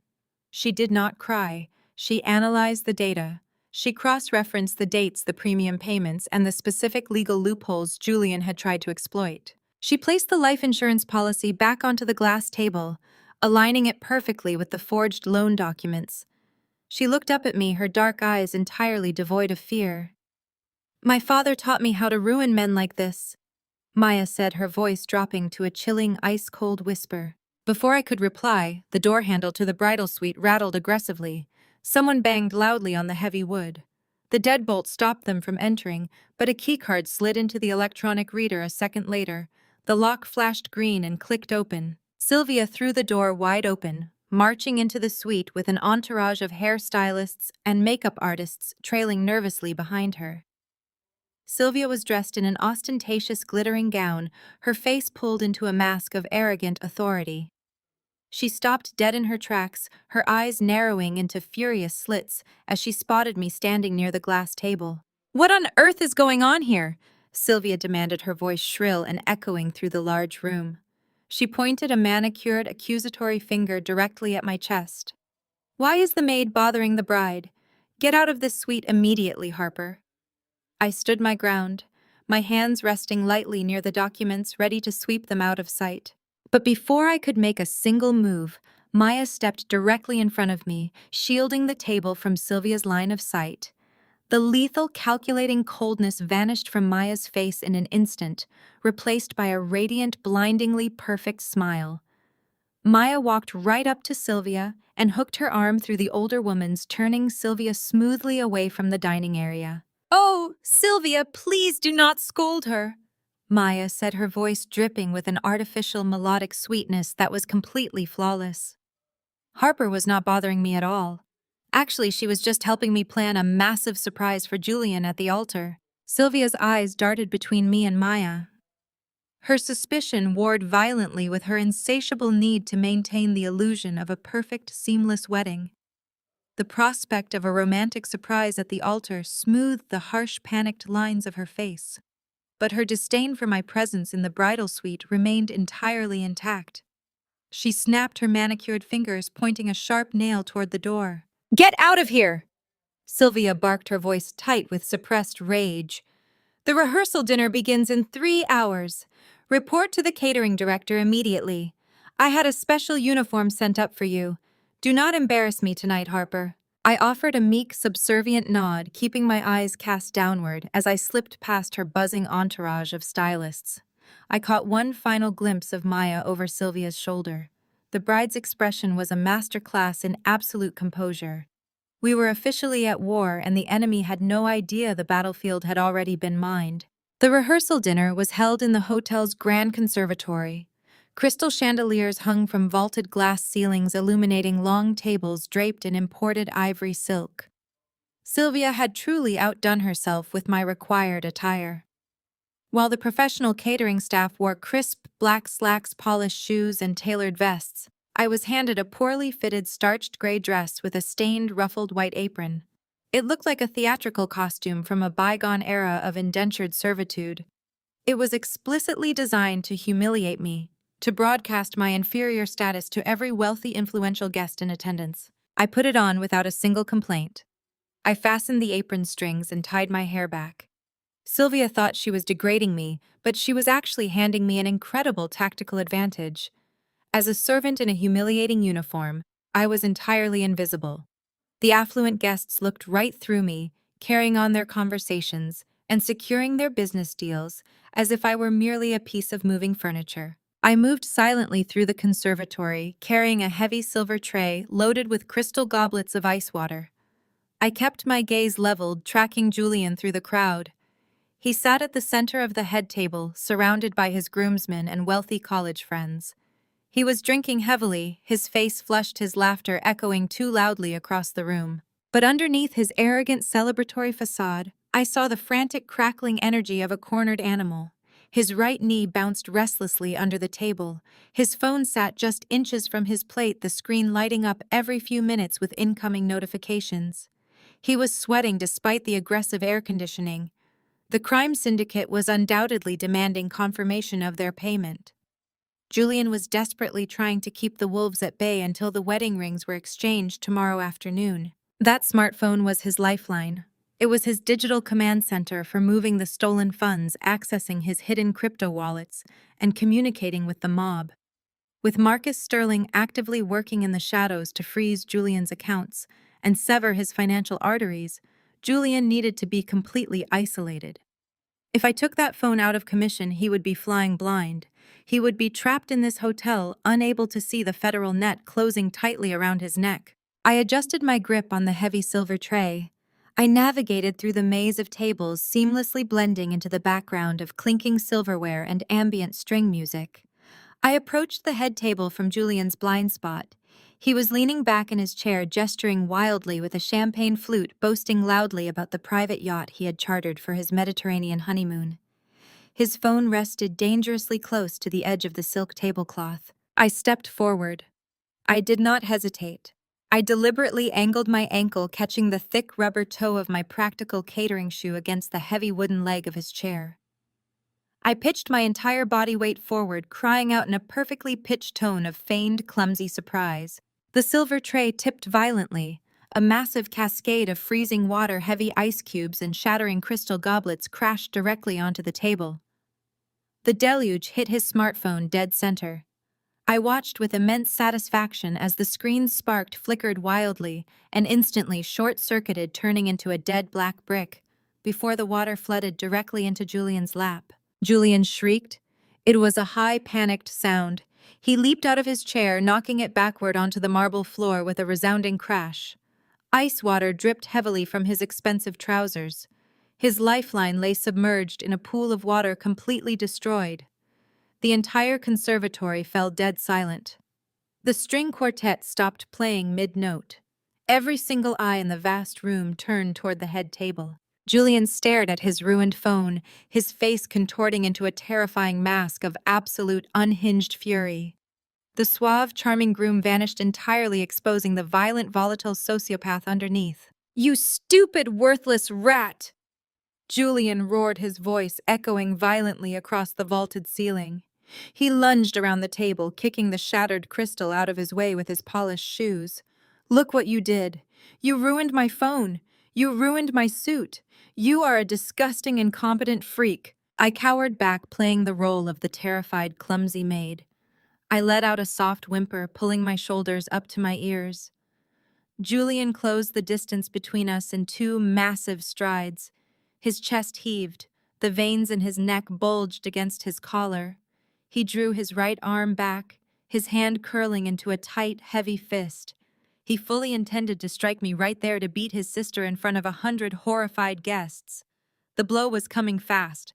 I braced my muscles for the impact, but before Julian's knuckles could make contact with my face, a delicate hand shot out from the periphery.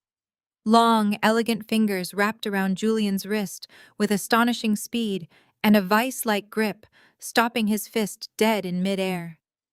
Maya stood there. Her grip on his arm was unyielding. She did not raise her voice. She did not flinch. Her dark eyes locked onto his, radiating a deadly, freezing calm that sucked the remaining air out of the room. "Touch her," Maya said, her voice dropping to a lethal whisper that carried perfectly through the silent conservatory, "and there will not be a wedding tomorrow."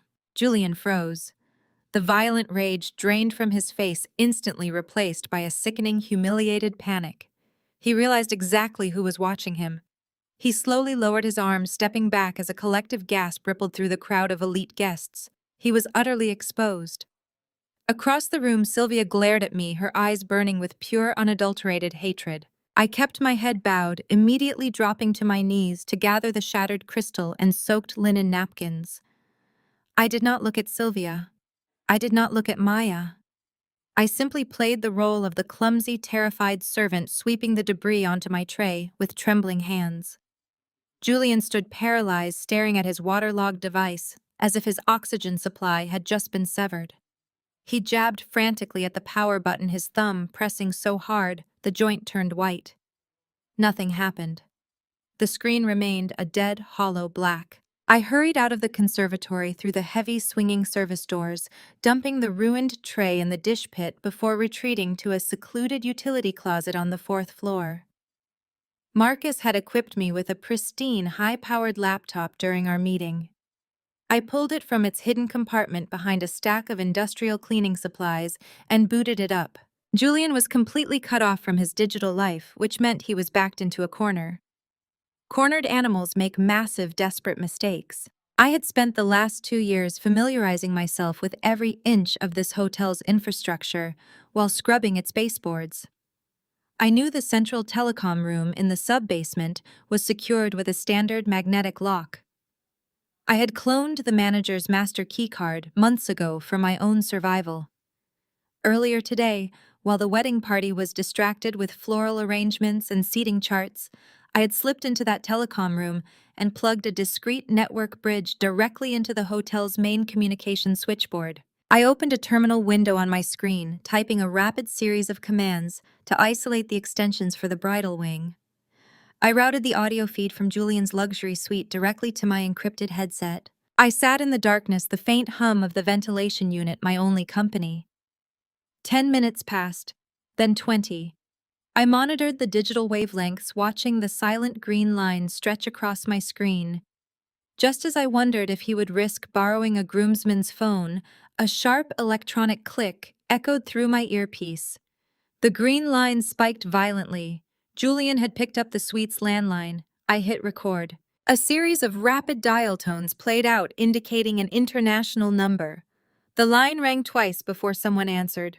There was no greeting, just the sound of heavy, measured breathing. "You missed your check-in, Julian," a voice rasped. The man spoke with a thick, abrasive accent, his tone completely devoid of warmth. "You know how I feel about missed check-ins. I had an emergency." Julian stammered, his voice tight and breathless. The arrogant, untouchable groom who had been laughing in the conservatory was entirely gone. In his place was a pathetic, terrified boy. A clumsy server dumped water all over my phone. "It is completely dead. I had to use the hotel landline." "That sounds like a personal problem," the voice replied coldly. "My problem is the outstanding balance on your account. We received the $500,000. That covers the interest for the week. The principal remains." "My employers are losing patience, Julian. They want the remaining $4.5 million. If the funds are not wired by Monday, I am sending a team to your lovely wedding reception. They will not be bringing a gift." "No, listen to me," Julian pleaded, his pitch rising in absolute panic. "You cannot do that. The plan is already in motion. The $500,000 was just a deposit to show good faith. I am marrying the sterling heiress tomorrow." "We do not care who you are marrying," the voice interrupted. "We are not a charity. We want our money." "You will have it?" Julian begged, his words spilling over each other. "I swear to God you will have every single cent. I took out a $5 million life insurance policy on her. It is fully expedited. It covers international travel." A heavy silence fell over the line. Even the hardened criminal on the other end seemed momentarily paused by the sheer calculating evil of Julian's strategy. "A life insurance policy?" the voice finally repeated, a dark amusement creeping into his tone. "Yes," Julian confirmed, his voice shaking with desperate eagerness. "We are taking a private yacht through the Mediterranean for our honeymoon, just the two of us. Deep water. It will be a terrible, devastating tragedy." She does not know how to swim well in open water. I will have the 5 million from my wife's tragic accident by the end of the month. I will wire the entire payout directly to your offshore accounts. Just give me until the end of the month.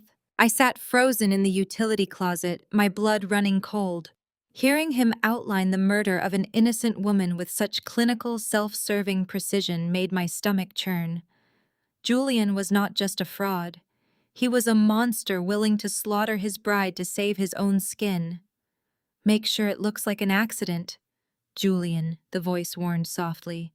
If the authorities freeze the payout, we will take our compensation out of your flesh. End of the month. The line clicked dead. I exhaled a sharp, jagged breath. I stopped the recording and immediately encrypted the audio file. I opened my secure connection to Marcus and attached the file. I typed a single sentence. The target has confessed. I hit send. Less than 10 seconds later, my screen illuminated with a reply from Marcus. File received. Forwarding directly to the director of the FBI. Do not engage him. The trap snaps shut tomorrow. I closed the laptop and tucked it safely back behind the cleaning supplies. A fierce burning satisfaction radiated through my chest. The evidence was irrefutable.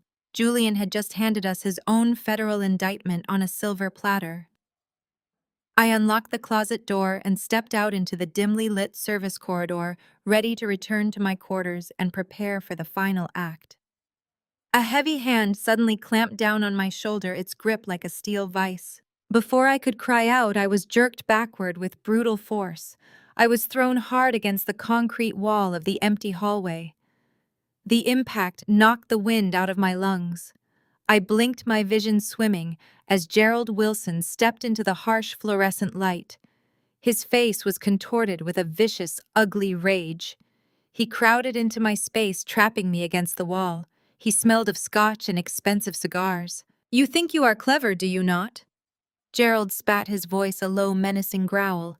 He leaned in close, his heavy hand pressing painfully against my collarbone to keep me pinned. You think you can sabotage my family? I saw what you did in that conservatory. You purposely tripped. You are trying to ruin your brother's wedding. I stared back at him, my heart hammering against my ribs, but I did not break eye contact. I did not shrink away. The terrified submissive maid he had tortured for 33 years was dead. Gerald's grip tightened, his fingernails digging into my uniform. Listen to me very carefully, you worthless parasite. He sneered, spittle flying from his lips. If you step foot in the venue tomorrow, I will physically break your legs. Do you understand me? I will snap them like twigs and leave you in the basement to rot. I looked at the man who had stolen me, enslaved me, and built an empire of lies on my stolen identity. I felt no fear. I felt only the icy, absolute certainty of his impending destruction. I let a slow, cold smile spread across my face. You won't have the chance. Gerald released his grip, shoving me backward one last time. He let out a harsh, barking laugh, entirely misinterpreting my cold smile as a trauma response. He straightened his expensive lapels, completely oblivious to the fact that his threats were nothing but the desperate thrashings of a doomed man. He turned and walked down the hallway, leaving me alone in the shadows. I smoothed the wrinkled fabric of my uniform, my heart beating with a steady, drum-like rhythm of pure anticipation. The board was set. The pieces were in motion. The morning of the wedding arrived with a torrential, relentless downpour. The sky over the city was a bruised, angry gray, unleashing sheets of freezing rain that battered the hotel's massive glass atrium. It was a miserable, chaotic morning for a high society wedding. But for me, the violent weather was absolute perfection. It felt like a cleansing flood ready to wash away the Wilson family's carefully constructed empire of lies. At 8 o'clock sharp, Sylvia intercepted me near the service elevators. She was a bundle of raw, vibrating nerve endings. The bad weather was causing logistical nightmares, and she desperately needed someone to punish. She held a massive, heavy black golf umbrella in her manicured hand.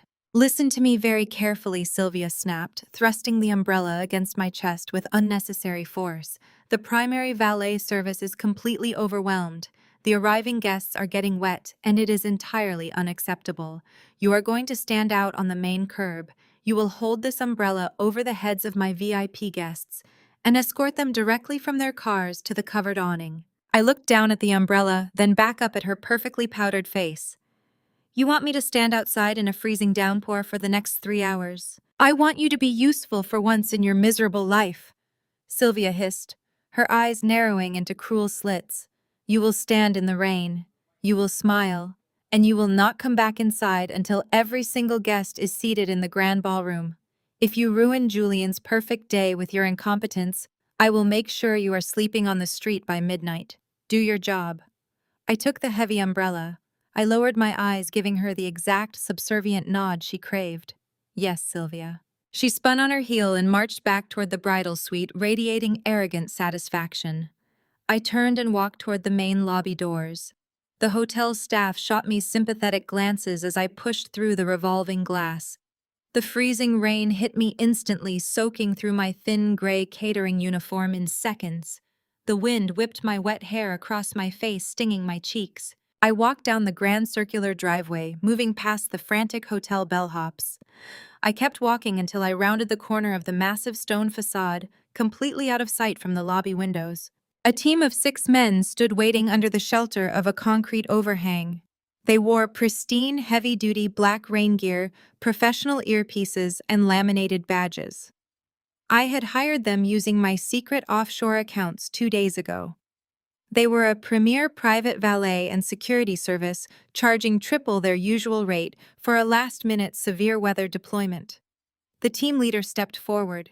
He looked at my soaked uniform, his expression entirely professional. "Miss Wilson?" he asked. I handed him the massive golf umbrella. "I am Harper. My guests are arriving at the main entrance. You are going to intercept them, handle their vehicles, and escort them inside. Ensure the service is flawless. Charge the remaining balance to the account on file." "Consider it done, ma'am," he replied, signaling his team to deploy immediately. I did not look back. I continued walking down the slick, rain-washed sidewalk. Half a block away, idling silently next to a fire hydrant, was a massive black luxury Sprinter van with heavily tinted windows. As I approached, the automatic side door slid open smoothly. I stepped out of the freezing rain and into the warm, brilliantly lit interior. Marcus Sterling sat in a plush leather captain's chair at the rear of the van. He was reviewing a thick file of legal briefs, his face a mask of predatory calm. Sitting across from him was a team of 3 elite stylists, armed with garment bags, makeup cases, and steaming tools. Marcus looked up as I stood dripping on the protective floor mat. "You are exactly on time, Harper." "I always am," I replied, shivering slightly as the cold finally set into my bones. Marcus closed his file. "Let us get rid of that uniform. The Sterling family does not bow to thieves." The styling team moved with military precision. I was ushered behind a privacy screen at the back of the van. I stripped off the soaked, humiliating gray dress and the stained white apron. I threw the garments directly into a nearby trash bin. It felt like shedding a physical weight, a suffocating skin I had been forced to wear for my entire life. When I stepped out from behind the screen, the transformation began. The team worked simultaneously. My damp hair was quickly dried, straightened, and pulled back into a sleek, razor-sharp chignon that pulled the skin taut across my cheekbones. The makeup artist worked with rapid, expert strokes, erasing the dark circles of exhaustion and replacing them with a look of absolute, unyielding authority. Deep contour, sharp eyeliner, and a bold crimson lip that screamed power. Then came the wardrobe. Marcus had spared absolutely no expense. The stylist unzipped a protective bag to reveal a breathtaking, custom-tailored designer suit. The fabric was a rich, deep emerald green, woven from imported Italian silk and wool. The cut was aggressive and immaculate. Broad, structured shoulders, a sharply tapered waist, and wide-leg trousers that fell perfectly over a pair of lethal patent leather stiletto heels. I slid the jacket on. The silk lining felt cool and expensive against my skin. I fastened the single gold button at my waist. I turned to look at the full-length mirror mounted on the van wall. The woman staring back at me was a stranger to the Wilson family. There was no trace of the frightened, subservient maid. There was no hint of the scapegoat daughter who had scrubbed their toilets and accepted their abuse. The woman in the mirror looked like a high-powered CEO. She looked like a predator. She looked exactly like a Sterling. "You are ready," Marcus said softly, standing up and handing me a sleek black leather clutch. Inside that clutch was the final piece of our trap. The printed confirmation of Julian's federal indictment, the decrypted mob ledger, and a certified copy of my true DNA results. I took the clutch. I am ready. The van pulled away from the curb, driving the short distance back to the hotel's main entrance. The rain had slowed to a light, misty drizzle.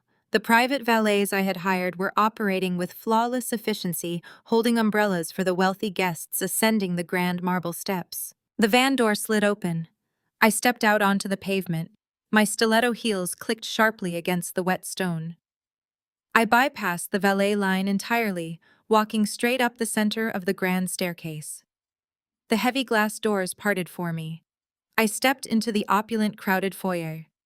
A string quartet was playing softly in the corner. Waiters circulated with trays of expensive champagne. The room was packed with the city's elite, all waiting for the ballroom doors to open for the ceremony. I walked through the crowd.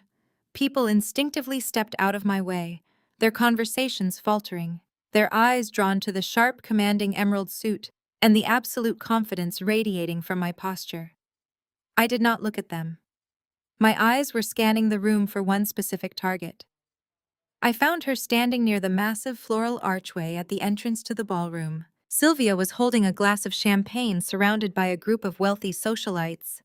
She was laughing, her head thrown back, basking in the glory of her son's impending marriage to a billionaire heiress. She turned her head. Her gaze swept across the crowd and locked directly onto me. The laughter died in her throat. The champagne glass in her hand tipped dangerously, spilling a few drops of expensive liquid onto the marble floor. Her eyes widened, bulging with a mixture of absolute shock and complete cognitive dissonance. She could not comprehend what she was seeing. The maid she had banished to the freezing rain was standing in her venue wearing a suit that cost more than Gerald's first car. Sylvia's shock rapidly morphed into explosive, unhinged fury. She shoved her way through her circle of friends, her face contorting into an ugly purple mask of rage. She marched directly toward me, her heels stomping aggressively against the floor. "Who do you think you are?" Sylvia screamed, her shrill voice slicing through the elegant string music and echoing across the sudden dead silence of the foyer. I did not flinch. I did not step back. I stood perfectly still, letting the sheer force of her hysteria break against the impenetrable armor of my tailored emerald suit. The chattering crowd of socialites and business moguls fell completely silent, parting like the Red Sea to form a wide circle around us. "Take off those clothes," Sylvia demanded, her voice rising to a frantic screech as her eyes darted wildly over the Italian silk. "You stole from my guests. You broke into a suite, you stole a dress, and you think you can just parade around my son's wedding. You are a maid. You are a pathetic, uneducated charity case we took in out of the goodness of our hearts." I tilted my head, offering her a smile so cold it could have frozen the champagne in her glass. "I paid for this suit with my own money, Sylvia, just like I paid for the valet service currently doing the job you ordered me to do in the freezing rain. Security!" Sylvia bellowed, spinning around to face the main doors. "Get over here right now. Throw this trash out into the rain. She is a trespassing servant with no invitation.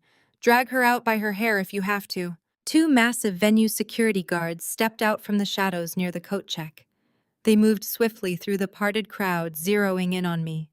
The larger of the two reached out a heavy hand to physically restrain me. I held my ground. "Take one more step toward her and you will both be looking for new careers by tomorrow morning." The voice struck the room with the concussive force of a thunderclap. The guards froze instantly.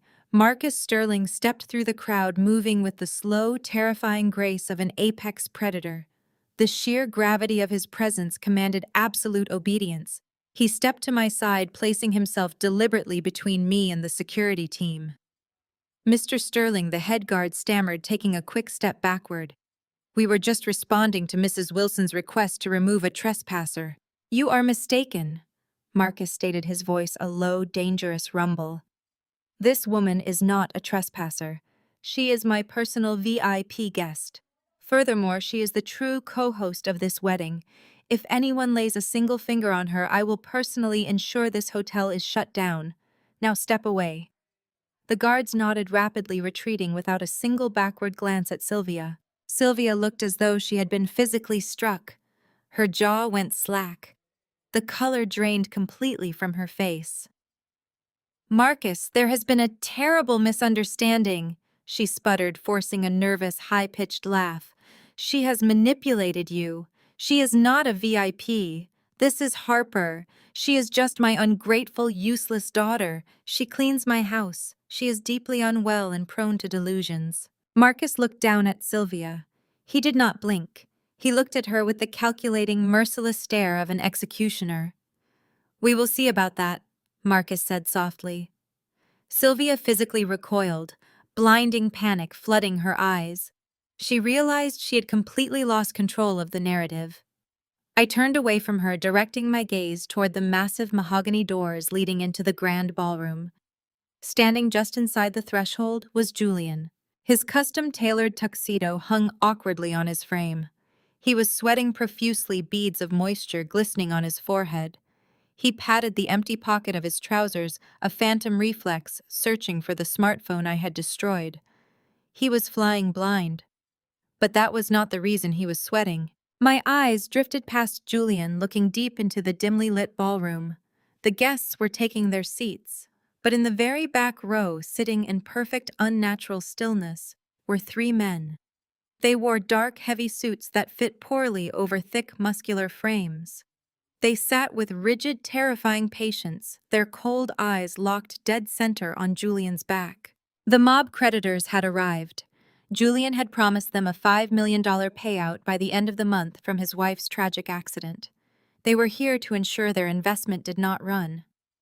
Julian caught my eye across the foyer.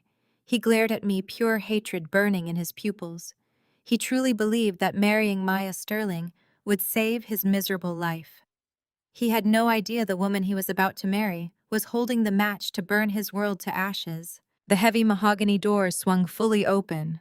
The deep, resonant chords of the wedding march began to play. Maya stepped into the threshold.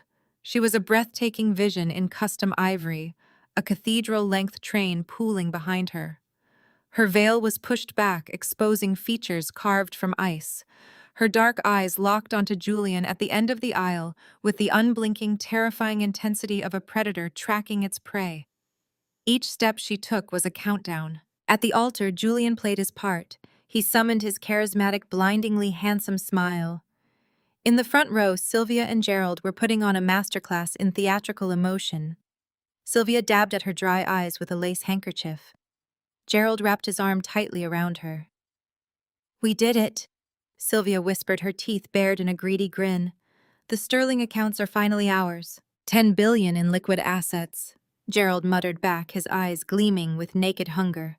Julian secured the ultimate asset. Maya took Julian's hand. The string quartet faded into a hushed silence.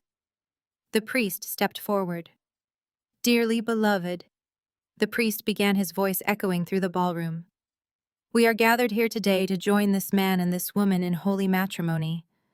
Marriage is to be entered into reverently and completely in the open light of truth." The sheer irony hung heavy in the air.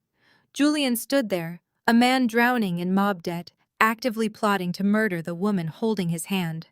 "A marriage is built on absolute honesty," the priest continued. "It is a vow of unconditional love and protection. Julian, do you come here today with an open heart, ready to pledge your truth to Maya?" "I do," Julian said, his voice loud. Maya stared at him. She did not blink. "Then we shall proceed," the priest said. "But first, as tradition dictates, I must ask the congregation, if any person here can show just cause why these two may not lawfully be joined together, speak now or forever hold your peace." The priest paused. The wealthy guests sat perfectly still. Sylvia lowered her handkerchief with a victorious smile. Julian exhaled a tiny breath of relief. But the silence did not end. Instead, the sharp sound of leather soles stepping onto the marble floor cut through the quiet. Marcus Sterling stepped directly into the center aisle. He did not rush. He commanded the vast space simply by occupying it. "I object," Marcus said. His voice carried the absolute, devastating weight of a collapsing mountain. The entire congregation gasped in unison. Sylvia shot up from her seat, her face draining of blood. Julian whipped his head around, dropping Maya's hand as if burned, his eyes wide with stark terror. Marcus did not offer an explanation. Instead, he reached into the breast pocket of his tailored jacket. He pulled out a small, sleek black remote control. He raised it in the air, his eyes locked dead onto Julian's sweating face, and he clicked the button. A heavy mechanical hum instantly vibrated through the cavernous space. From the soaring vaulted ceiling directly above the altar, a massive canvas projector screen began to unroll. It descended with agonizing slowness, blocking out the intricate stained glass window and casting a harsh artificial shadow over the priest. The congregation erupted into a confused murmur. Silk rustled as hundreds of wealthy guests shifted in their mahogany pews, exchanging bewildered glances. Sylvia let out a sharp gasp, her perfectly manicured hands flying to her throat. Gerald half rose from his seat, his face turning a dangerous shade of crimson. Julian stared upward, his jaw unhinged. The last drops of color drained from his face, leaving him looking like a polished corpse. He reached out to grab Maya, but she took a deliberate, measured step backward, leaving him grasping at empty air. Marcus Sterling did not break his intense, predatory stare. He lowered the remote control and raised a microphone to his lips. His voice boomed through the church's state-of-the-art sound system, hitting every corner of the room with the force of a physical blow.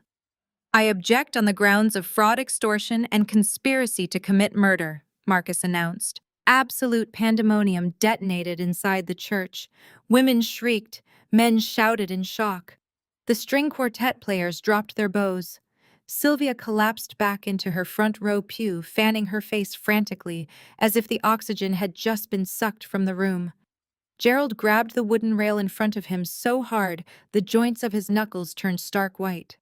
Above them, the massive projector screen flared to life, illuminating the dark altar with blinding high-definition clarity. The screen displayed an impeccably organized, undeniable ledger of Julian's hidden financial sins. On the left side of the projection, a glaring bank statement hovered in high resolution.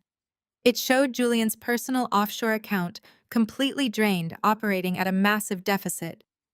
Below it, a wire transfer receipt glowed in neon red ink. It detailed a $500,000 deposit routed directly to an untraceable shell corporation widely known to be a front for the city's most violent crime syndicate. In the back row of the church, the three heavy-set men in dark suits sat perfectly still, but their eyes narrowed into deadly slits. Julian's secret was broadcast to the world, and his creditors were watching their leverage evaporate in real time. But Marcus was not finished. A second document materialized on the right side of the massive screen. It was an expedited, fully executed life insurance policy on Maya Sterling. The numbers were massive, bold, and entirely damning: $5 million. The policy included a specific expensive rider for international travel and maritime accidents.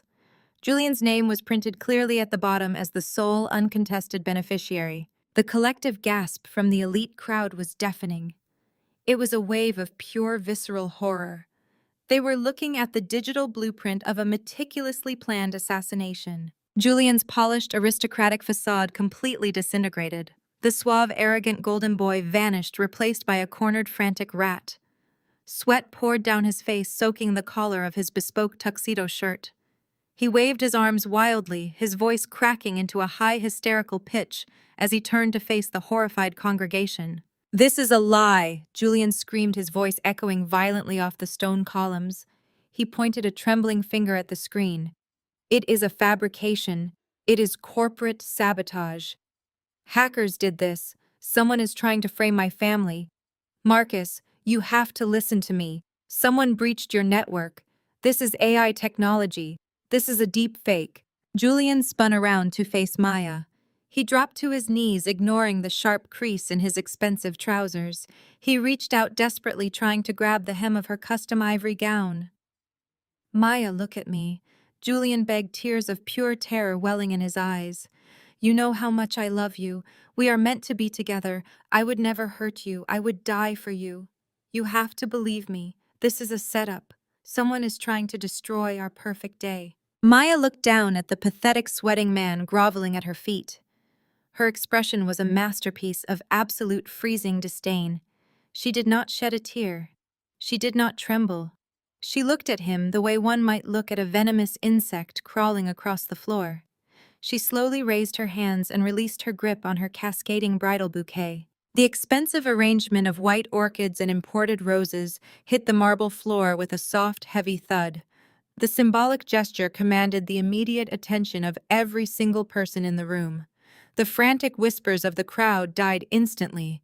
Even Julian stopped babbling, staring up at her with wide, terrified eyes. Maya reached her elegant, gloved hand into the hidden seam of her voluminous silk skirt. She retrieved a tiny, sleek black micro-recording device. It was the exact device Harper had planted in the hotel's telecom system, directly linked to the encrypted file I had sent to Marcus from the utility closet. Maya held the small device between her thumb and forefinger, making sure Julian could see it clearly. "You should really be more careful about using hotel landlines," Maya said. Her voice was terrifyingly calm, carrying perfectly through the silent church. She pressed the play button. The pristine, unedited audio feed hijacked the church's speaker system. Julian's own frantic, unmistakable voice blasted through the vaulted space. "I will have the $5 million from my wife's tragic accident by the end of the month. I will wire the entire payout directly to your offshore accounts. We are taking a private yacht through the Mediterranean. Deep water. It will be a terrible, devastating tragedy. She does not know how to swim well in open water." The recording stopped. The silence that followed was suffocating, thick with the weight of Julian's undeniable guilt. The trap had snapped entirely shut. The echo of his own voice confessing to conspiracy to commit murder hung in the air. Julian stared at the micro-recording device in Maya's hand. His perfectly groomed hair fell wildly across his forehead. He began to hyperventilate. The reality of his situation crashed down on him with the weight of an anvil. He was entirely bankrupt. He was exposed as a fraud to the highest echelons of society. He was facing federal prison for extortion and attempted murder. And the violent men he owed $5 million to were sitting 30 feet away. He let out a sound that was half sob, half roar. It was the guttural noise of a cornered beast realizing there was no escape route. He looked at Marcus Sterling, standing tall and impassive. He looked at the horrified faces of his parents. Finally, his bloodshot eyes locked back onto Maya. The woman he thought he could easily manipulate and discard had masterminded his absolute destruction. Logic completely deserted him. Pure, unfiltered adrenaline flooded his system. He did not see a congregation of witnesses. He did not see Marcus's security team moving in. He only saw the tiny black device in Maya's hand, the physical proof of his sins.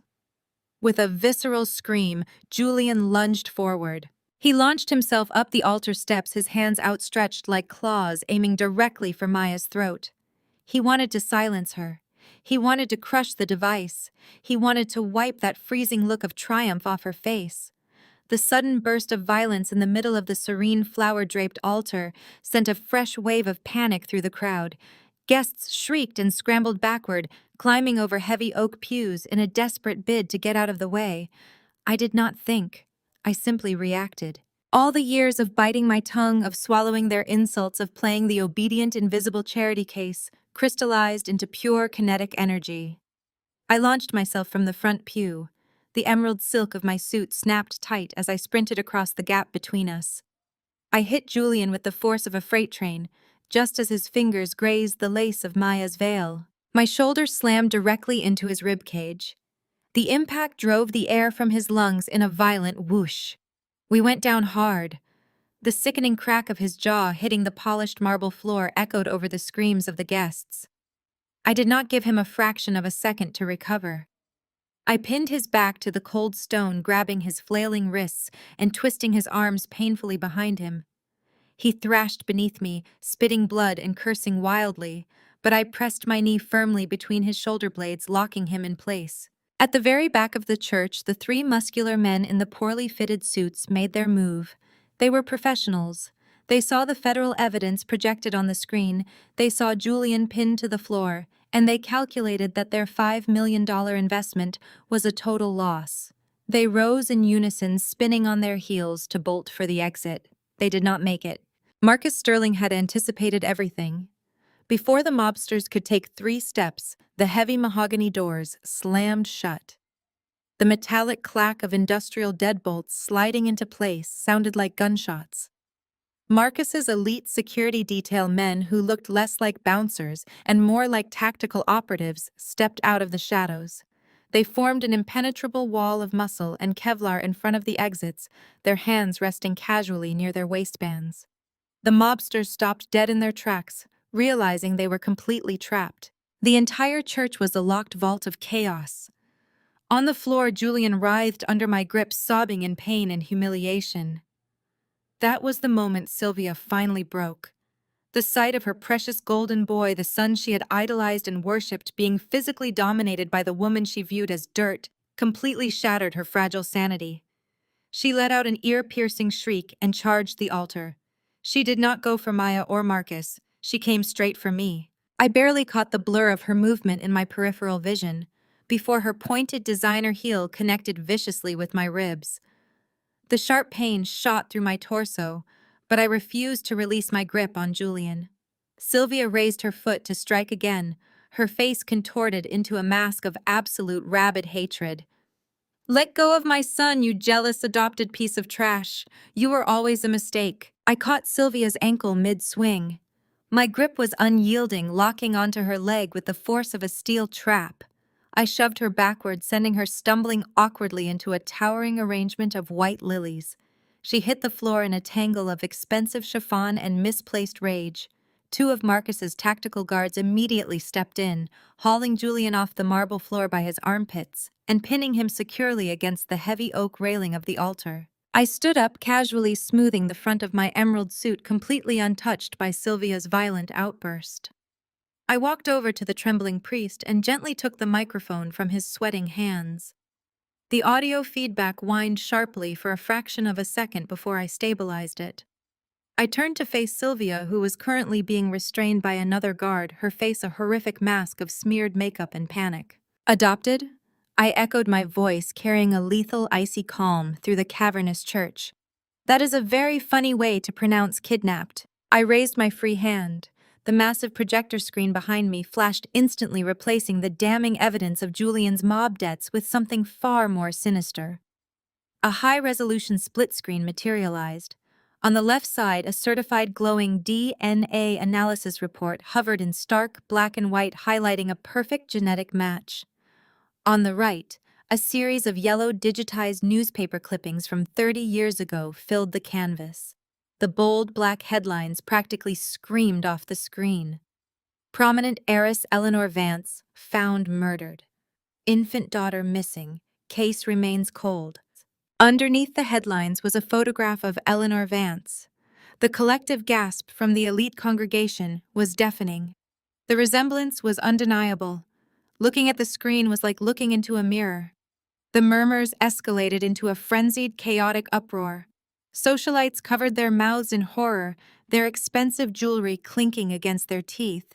Business moguls pointed at the screen, whispering furiously to one another. Sylvia stopped fighting the guards. Her body went entirely limp. Her face turned the color of wet ash.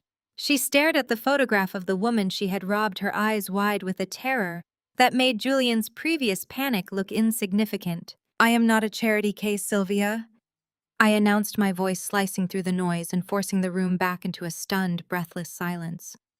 "I am Eleanor Vance's biological daughter. The daughter you and Gerald snatched from my crib the very night my mother was killed." The horrifying truth hung in the air, heavy and suffocating.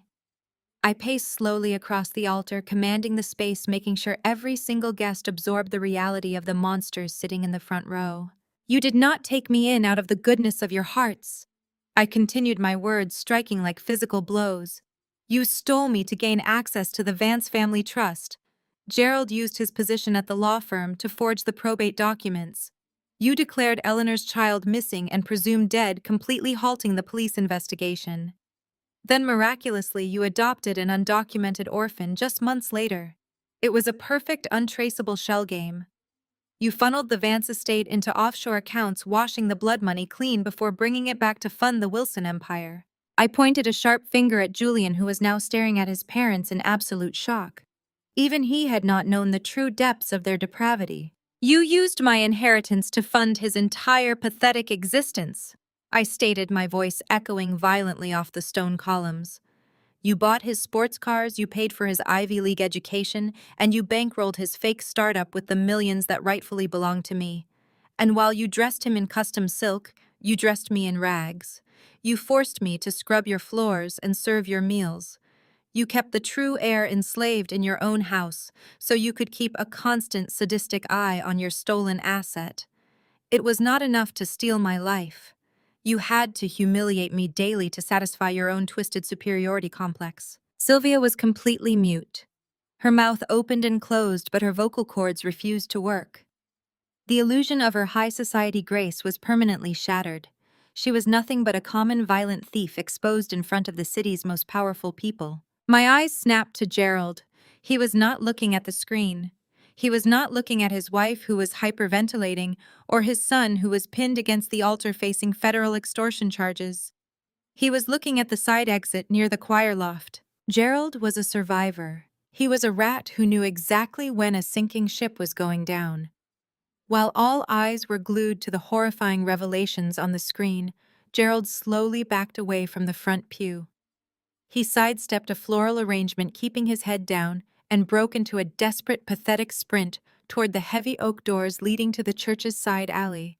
He was abandoning his wife to the resulting fallout. He was leaving his son to the mob and the authorities.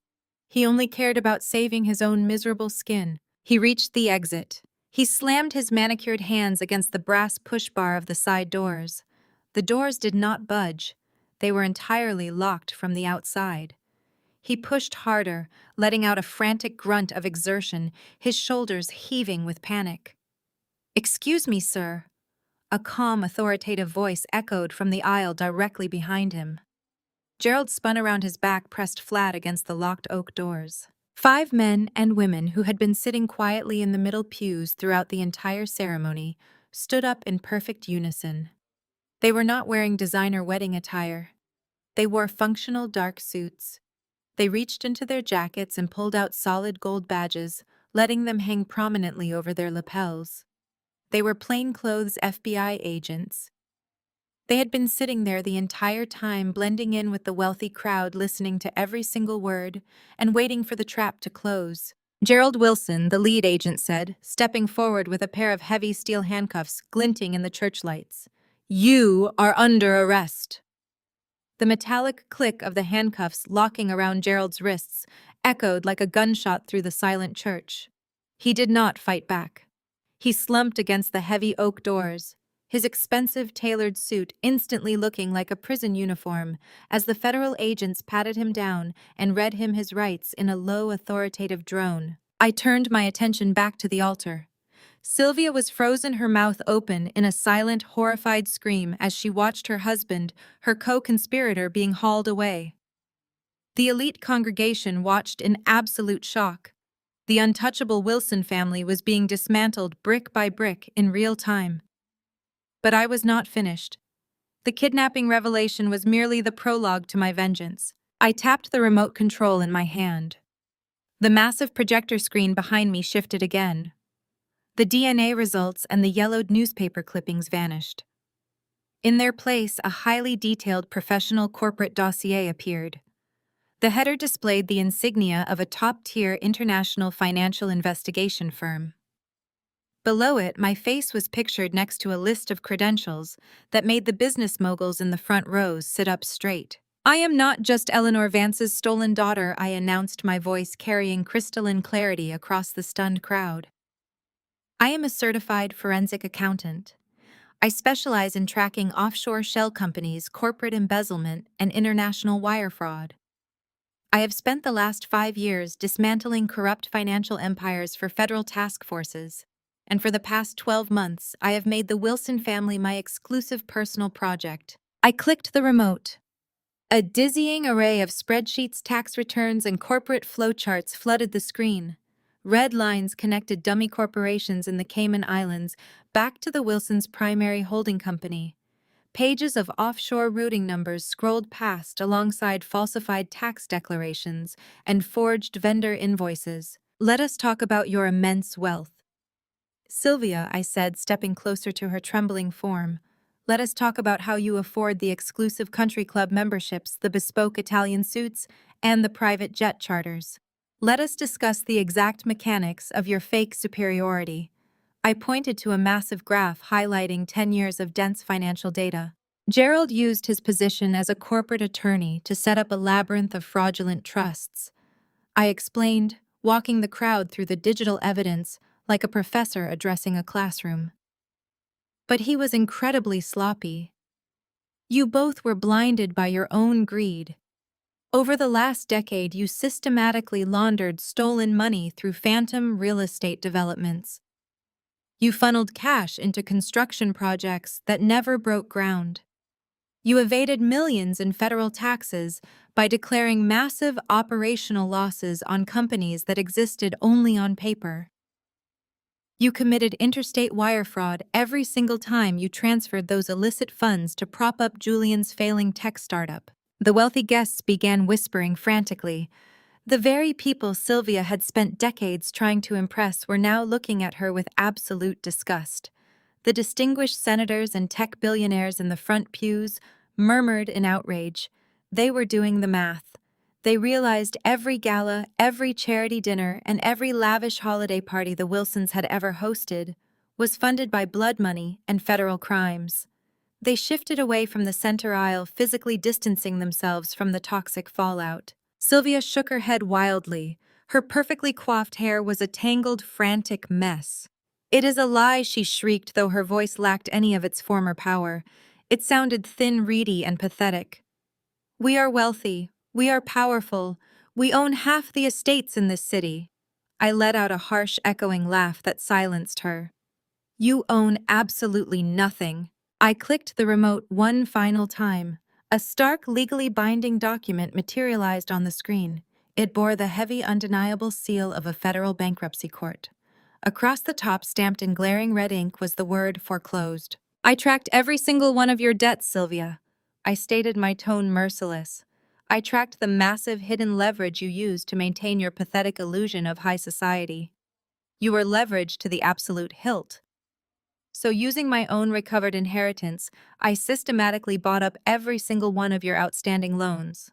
I bought the mortgage on your primary estate. I bought the liens on Julian's luxury cars. I became your primary creditor. And yesterday morning at exactly 9 o'clock, I called in every single debt." Sylvia stopped breathing. The blood completely drained from her face, leaving her looking like a hollow, powdered shell. "Your bank accounts are frozen." I continued, driving the final nail into the coffin. "Your credit cards are canceled. The federal government seized your physical assets at dawn. The sprawling mansion you told me to scrub yesterday is currently chained shut by the bank. You are entirely bankrupt. You are homeless. And you are going to federal prison." Sylvia's knees buckled. Her legs gave out completely, and she collapsed onto the hard marble floor of the altar. She clawed at the stone, wailing. It was a guttural, wretched sound of total, undeniable defeat. The impenetrable armor of the high society matriarch was gone. She was nothing but a broken, impoverished criminal crying in the wreckage of her own making. The elite guests she had worshipped turned their backs, refusing to even look at her. I stepped over her sobbing form, entirely unfazed by her misery, and looked down at Julian. He was still pinned to the floor by Marcus's security detail, his hands locked tightly behind his back. The arrogant golden boy was covered in sweat and dust, his jaw bruised and swollen from where I had tackled him. He watched his mother sobbing on the floor. He watched his father being led out by the FBI. He watched his stolen wealth evaporate on the massive projector screen. His panicked eyes darted upward, finding Maya standing over him. The breathtaking bride looked down at the man who had planned to murder her for her fortune. Maya, please, Julian begged, his voice cracking into a pathetic, desperate sob. He squirmed against the heavy hands of the guards holding him down. You have to listen to me. They set me up. I was desperate. I was in debt to bad people.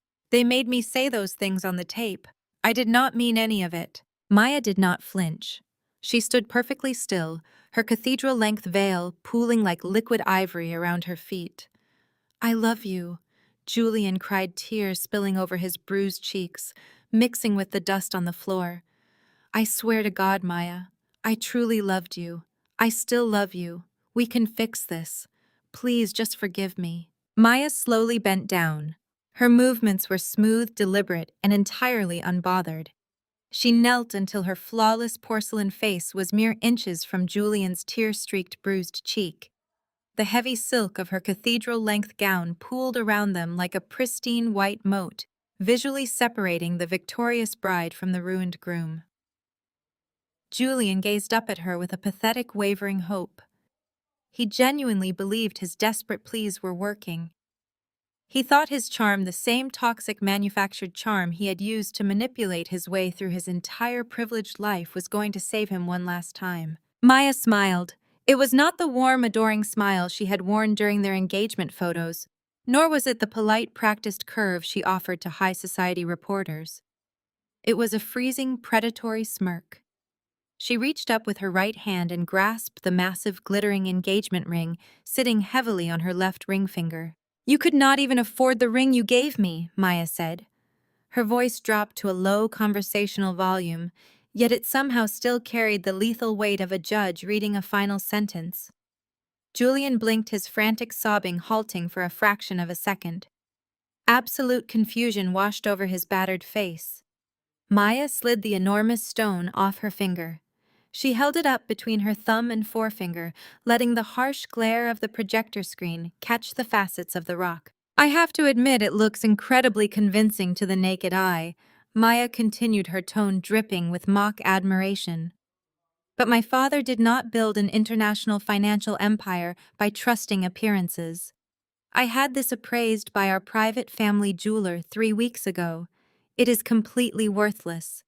It is a piece of cut glass. It is a cubic zirconia fake. With a dismissive flick of her wrist, Maya dropped the ring. The heavy, worthless stone hit Julian squarely in the center of his chest. It bounced off his ruined, sweat-soaked tuxedo shirt and rolled away across the cold marble floor. It came to a rest near the scuffed toe of a federal agent's tactical boot, sparkling uselessly in the dust. You proposed to me with a fake diamond because your accounts were already bleeding dry, Maya said, standing back up to her full, imposing height. You thought you could marry me, secure a permanent lifeline to my family's wealth, and quietly replace the fake stone with a real one before I ever noticed. You thought I was just another gullible asset for you to manage. Julian squirmed against the heavy, unyielding hands of the security guards holding him down. Maya, no, please. The money was just tied up in corporate investments. I was going to buy you the real one. I just needed a little more time to liquidate the funds. You are completely out of time, Maya replied smoothly. She reached into the hidden seam of her voluminous bridal skirt, the exact same concealed pocket where she had stored the micro-recording device. She retrieved a single crisp piece of white paper. It was folded neatly in half. She looked over at me standing tall near the projector screen and gave a tiny, deeply respectful nod. I nodded back. It was a silent, powerful acknowledgement between two women who had absolutely refused to be victims to this family's greed. Maya turned her attention back to the pathetic man groveling on the marble.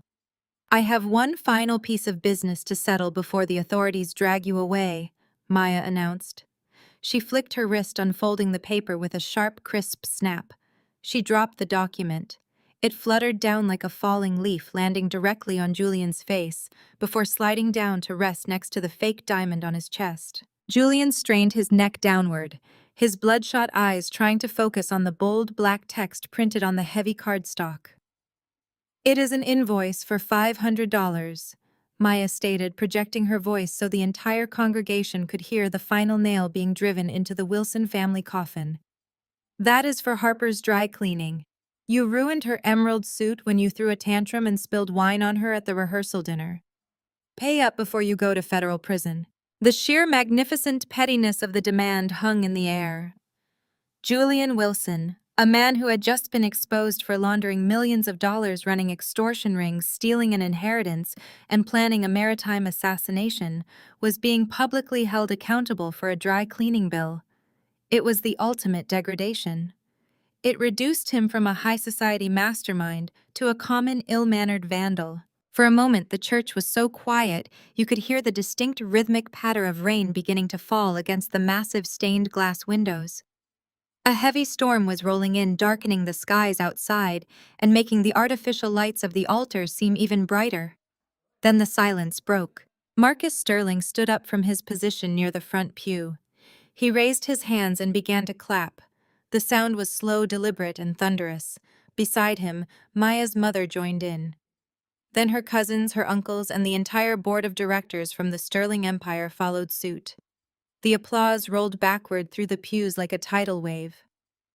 The city's elite, the very people Sylvia and Gerald had spent decades lying to and stealing from, erupted into a standing ovation.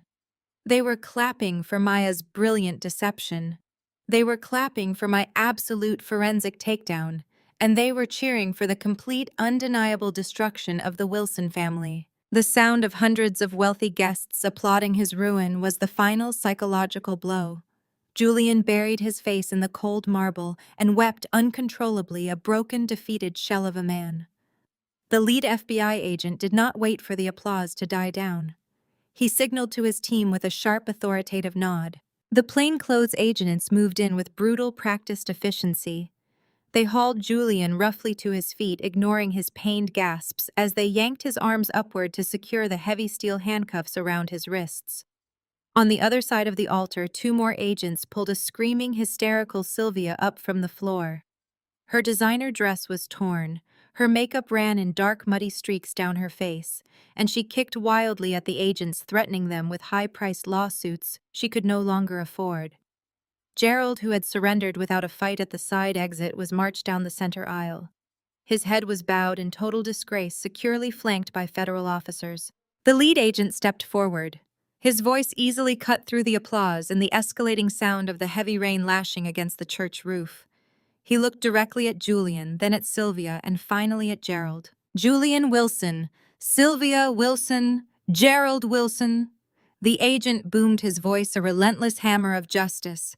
"You have the right to remain silent. Anything you say can and will be used against you in a court of law. You have the right to an attorney. If you cannot afford an attorney, one will be provided for you."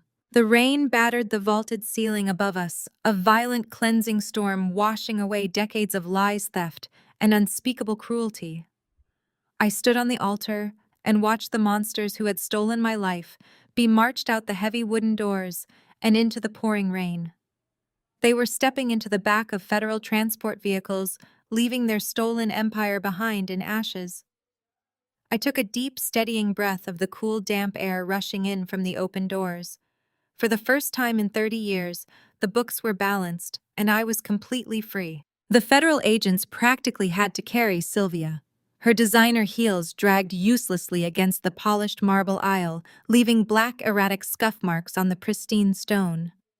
The untouchable, polished matriarch of the Wilson family was entirely gone, replaced by a feral, cornered animal. Her meticulously styled hair hung in wet, jagged clumps across her face, ruined by tears and smeared makeup. As the agents hauled her past the front row of pews, she dug her heels in.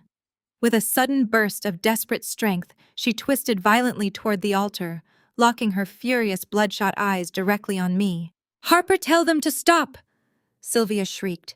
Her voice scraped against the vaulted stone ceiling of the church, raw and hysterical. "Tell them right now, you ungrateful, malicious wretch. I fed you, I put a roof over your head, I raised you when nobody else wanted you. You owe me everything, you are nothing without me." I did not raise my voice, I did not blink. I slowly descended the marble steps of the altar, closing the distance until I stood mere feet from the woman who had stolen my entire existence. I looked at the heavy steel cuffs biting into her wrists, then up at her panicked, pleading eyes. And I served my time. I replied, my voice freezing the air between us. Now it is your turn to serve yours. I turned my back on her as she let out a strangled, breathless wail, thrashing against the agents as they shoved her through the heavy wooden doors and out into the torrential rain. Behind her, Gerald offered absolutely no resistance. The ruthless corporate shark, the man who had effortlessly ordered my mother's murder and forged federal probate documents without a second thought, was completely, fundamentally broken. He was weeping. Uncontrollable, pathetic sobs racked his chest. His shoulders shook violently beneath his ruined, bespoke suit. The terrifying patriarch who had ruled his criminal empire with an iron fist was nothing more than a coward facing the reality of dying in a concrete cell. He did not look at me. He did not look at his screaming wife. He just stared blankly at the floor, muttering incoherent, rambling apologies to an empty room as the federal agents marched him down the aisle. The storm outside was raging, but it could not drown out the chaos unfolding in the church courtyard. I moved to the open mahogany doors and stood under the grand archway, shielded from the rain, watching the final act of the Wilson family's destruction. The courtyard was a chaotic sea of flashing red and blue lights. The strobing colors illuminated the horrified, drenched faces of the wedding guests who had spilled out onto the portico to witness the spectacle. Julian was drenched, his custom tuxedo plastered to his shivering skin. Two agents forcefully guided him down the wet stone steps toward a waiting federal transport van.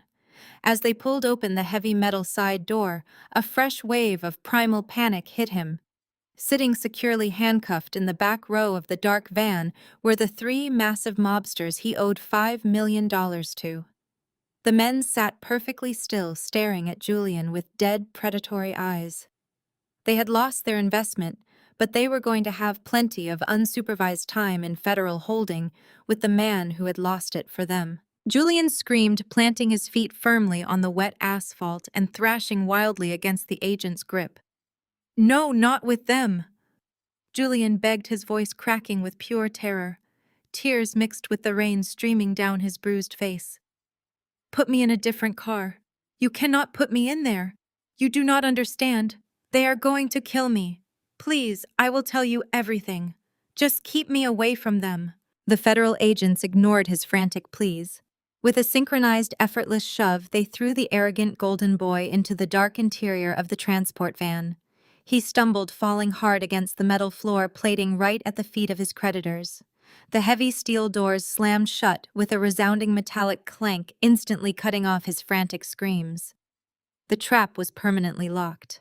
The flashing police lights cast erratic, colorful shadows across the rain-swept courtyard. The high society guests huddled under umbrellas and awnings, their frantic whispers blending with the sound of the heavy downpour. They were already rewriting their own histories, furiously denying they had ever been close to the Wilsons, desperate to distance themselves from the radioactive fallout of a massive federal RICO case. I turned away from the storm and walked back into the warmth of the church. The massive projector screen had been powered down and rolled away, returning the altar to its serene, sacred state. Maya was standing near the front pews, surrounded by her own family, wrapped in a protective, fierce embrace by her cousins and uncles. She caught my eye over their shoulders and offered a tired but genuine smile. We had won. The ultimate debt was paid in full. I stood alone in the center aisle, feeling the sudden, overwhelming quiet of a war finally ending.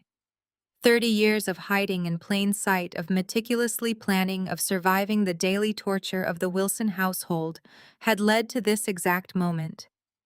I had achieved my vengeance. I had ripped their empire down to the studs.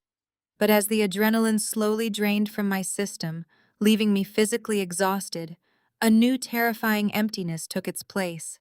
I had spent my entire life fighting a ghost. I did not know what came next. Footsteps echoed softly against the polished marble floor. I turned to see Marcus Sterling walking down the center aisle toward me.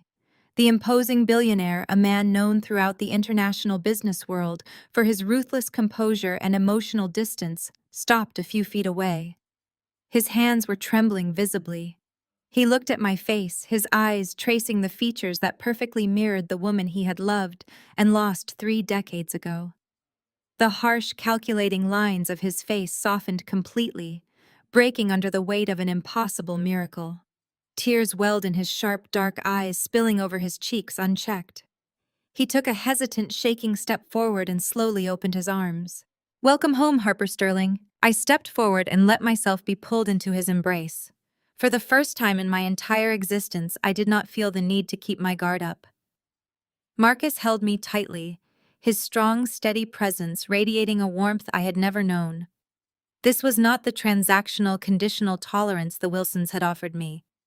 This was the fierce, unconditional protection of blood. I buried my face in my uncle's shoulder, allowing a few silent tears to fall. They were not tears of sorrow or grief, but of profound, overwhelming relief.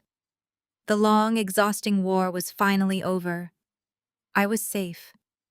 I was home. 1 year later, the morning sun streamed through the massive floor-to-ceiling windows of my corner office, casting a warm golden glow across the expansive mahogany desk. I sat back in my leather CEO chair, taking a moment to appreciate the spectacular view. 50 stories below, the bustling financial district of Manhattan moved at its usual frantic, relentless pace. Over the past 12 months, I had moved my firm out of the shadows and directly into the glaring light of the city's elite corporate sector. My forensic accounting agency had tripled in size, absorbing top-tier investigative talent from across the globe. We were now the premier firm for uncovering high-level corporate fraud, feared by corrupt executives and relied upon by federal task forces. I reached out and ran my fingers over the heavy brass nameplate sitting squarely on my desk. It read Harper Sterling. Reclaiming my true last name had been the final necessary step in erasing the Wilson taint from my life. I was a Sterling. I possessed the intellect, the drive, and the ruthless efficiency of my ancestors. I was no longer a victim. The heavy frosted glass door to my office swung open, breaking my quiet reverie. Maya walked in her heels, clicking authoritatively against the polished hardwood floor. She looked flawless and intimidating in a sharp, tailored navy suit, carrying 2 steaming cups of coffee and a thick manila folder tucked under her arm. Maya was no longer playing the part of the naive, smitten bride. She had officially joined my firm as our lead legal counsel, bringing her own formidable intellect, sharp legal mind, and her family's vast resources to our operations. Together we made a terrifyingly effective team. She set a cup of coffee on my desk and dropped the heavy folder right next to it with a highly satisfying thud. "Good morning, boss," Maya said, her lips curving into a brilliant, genuine smile. The final sentencing transcripts just came in from the federal prosecutor's office via secure courier. I thought you might want to read them with your morning coffee. I know I certainly enjoyed reviewing them. I picked up the cup, letting the rich aroma of the dark roast fill the air, and pulled the folder toward me. I flipped the heavy cardboard cover open. The stark black and white legal text outlined the absolute, irrevocable destruction of the Wilson family. Gerald was the first file. The former corporate titan had been completely stripped of his legal licenses, his assets, and his dignity.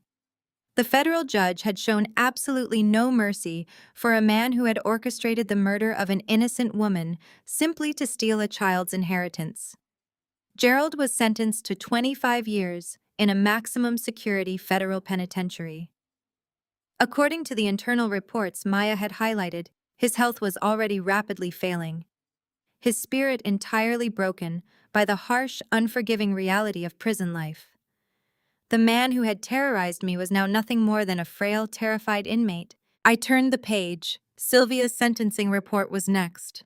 The untouchable high society matriarch who had treated me like a stray dog for 30 years had received 22 years for her extensive role in the massive money laundering and fraud conspiracy. The federal prosecutors had frozen and seized every single asset she possessed. Her designer wardrobe, her rare jewelry collection, her hidden offshore accounts, Everything was liquidated to pay back the millions they had stolen from my trust fund. Maya had personally utilized her legal connections to ensure that Sylvia was placed in a facility, completely devoid of any special comforts, a place where her former status meant absolutely nothing. She was just another number in a standard issue uniform, spending her days scrubbing concrete floors and answering to indifferent guards. Finally, I reached Julian's file. The golden boy, the arrogant, entitled heir who had firmly believed he owned the world. He had been handed a 20-year sentence for interstate wire fraud extortion and conspiracy to commit murder. The prosecutors had explicitly noted that Julian was currently in protective custody. The dangerous mobsters he had been locked in the transport van with had made his life a living hell before they even reached the federal holding cells. He was spending his days locked in a cramped, isolated cage for 23 hours a day, terrified of his own shadow, fully knowing that his massive financial debts still remained unsettled with very violent people. They tried to appeal the asset seizures, Maya noted, taking a slow sip of her own coffee and leaning casually against the edge of my desk. Sylvia actually wrote a handwritten letter to the judge, begging for leniency based on her age and her previous high society charitable contributions. The judge rejected it immediately. The lead prosecutor specifically cited your comprehensive forensic accounting report as the most ironclad, undeniable piece of financial evidence they had ever seen. There is zero chance of parole for any of them. They will die behind bars. I closed the folder, running my hand flat across the smooth cardboard cover. Every single cent of my stolen inheritance had been successfully recovered and transferred into my personal accounts. The sprawling Wilson estate, the very house where I had been treated as a servant, had been auctioned off to the highest bidder, the proceeds funneled directly back into the Sterling family trust. They had absolutely nothing left. Their legacy was entirely erased. I stood up from my desk and walked over to the massive glass window. I looked out over the sprawling city skyline, watching the tiny cars navigate the concrete canyons far below. The morning sky was a brilliant cloudless blue, promising a perfect day. "It is funny," I said quietly, taking a slow sip of my coffee and feeling the comforting heat spread through my chest. Sylvia spent her entire life trying to convince me that I was nothing more than the dirt beneath her expensive shoes. She raised Julian to believe he was royalty untouchable and destined to rule whatever he surveyed. She truly thought she had scripted the perfect reality. Maya stepped up beside me, looking out at the same spectacular sweeping view of the empire we now commanded. She raised her coffee cup in a silent, respectful toast to our victory. "She was completely wrong," Maya replied softly. I smiled, a deep, resonant feeling of absolute victory, an unshakable peace settling permanently into my bones. The golden child was rotting in a cage, surrounded by enemies and stripped of his false glory. And the servant the girl they had thrown into an attic and treated like a ghost was now standing at the very top of the world. I had taken back my true name, my stolen fortune, and my life. I was the queen of the empire, and my reign was just beginning. The most profound lesson from this journey is that your self-worth is never defined by others' inability to value you. Often those sharing our DNA are the ones who underestimate or betray us in our darkest moments. True empowerment comes from realizing you do not have to accept cruelty disguised as familial obligation. Walking away from toxic dynamics is never a failure. It is the ultimate act of self-respect.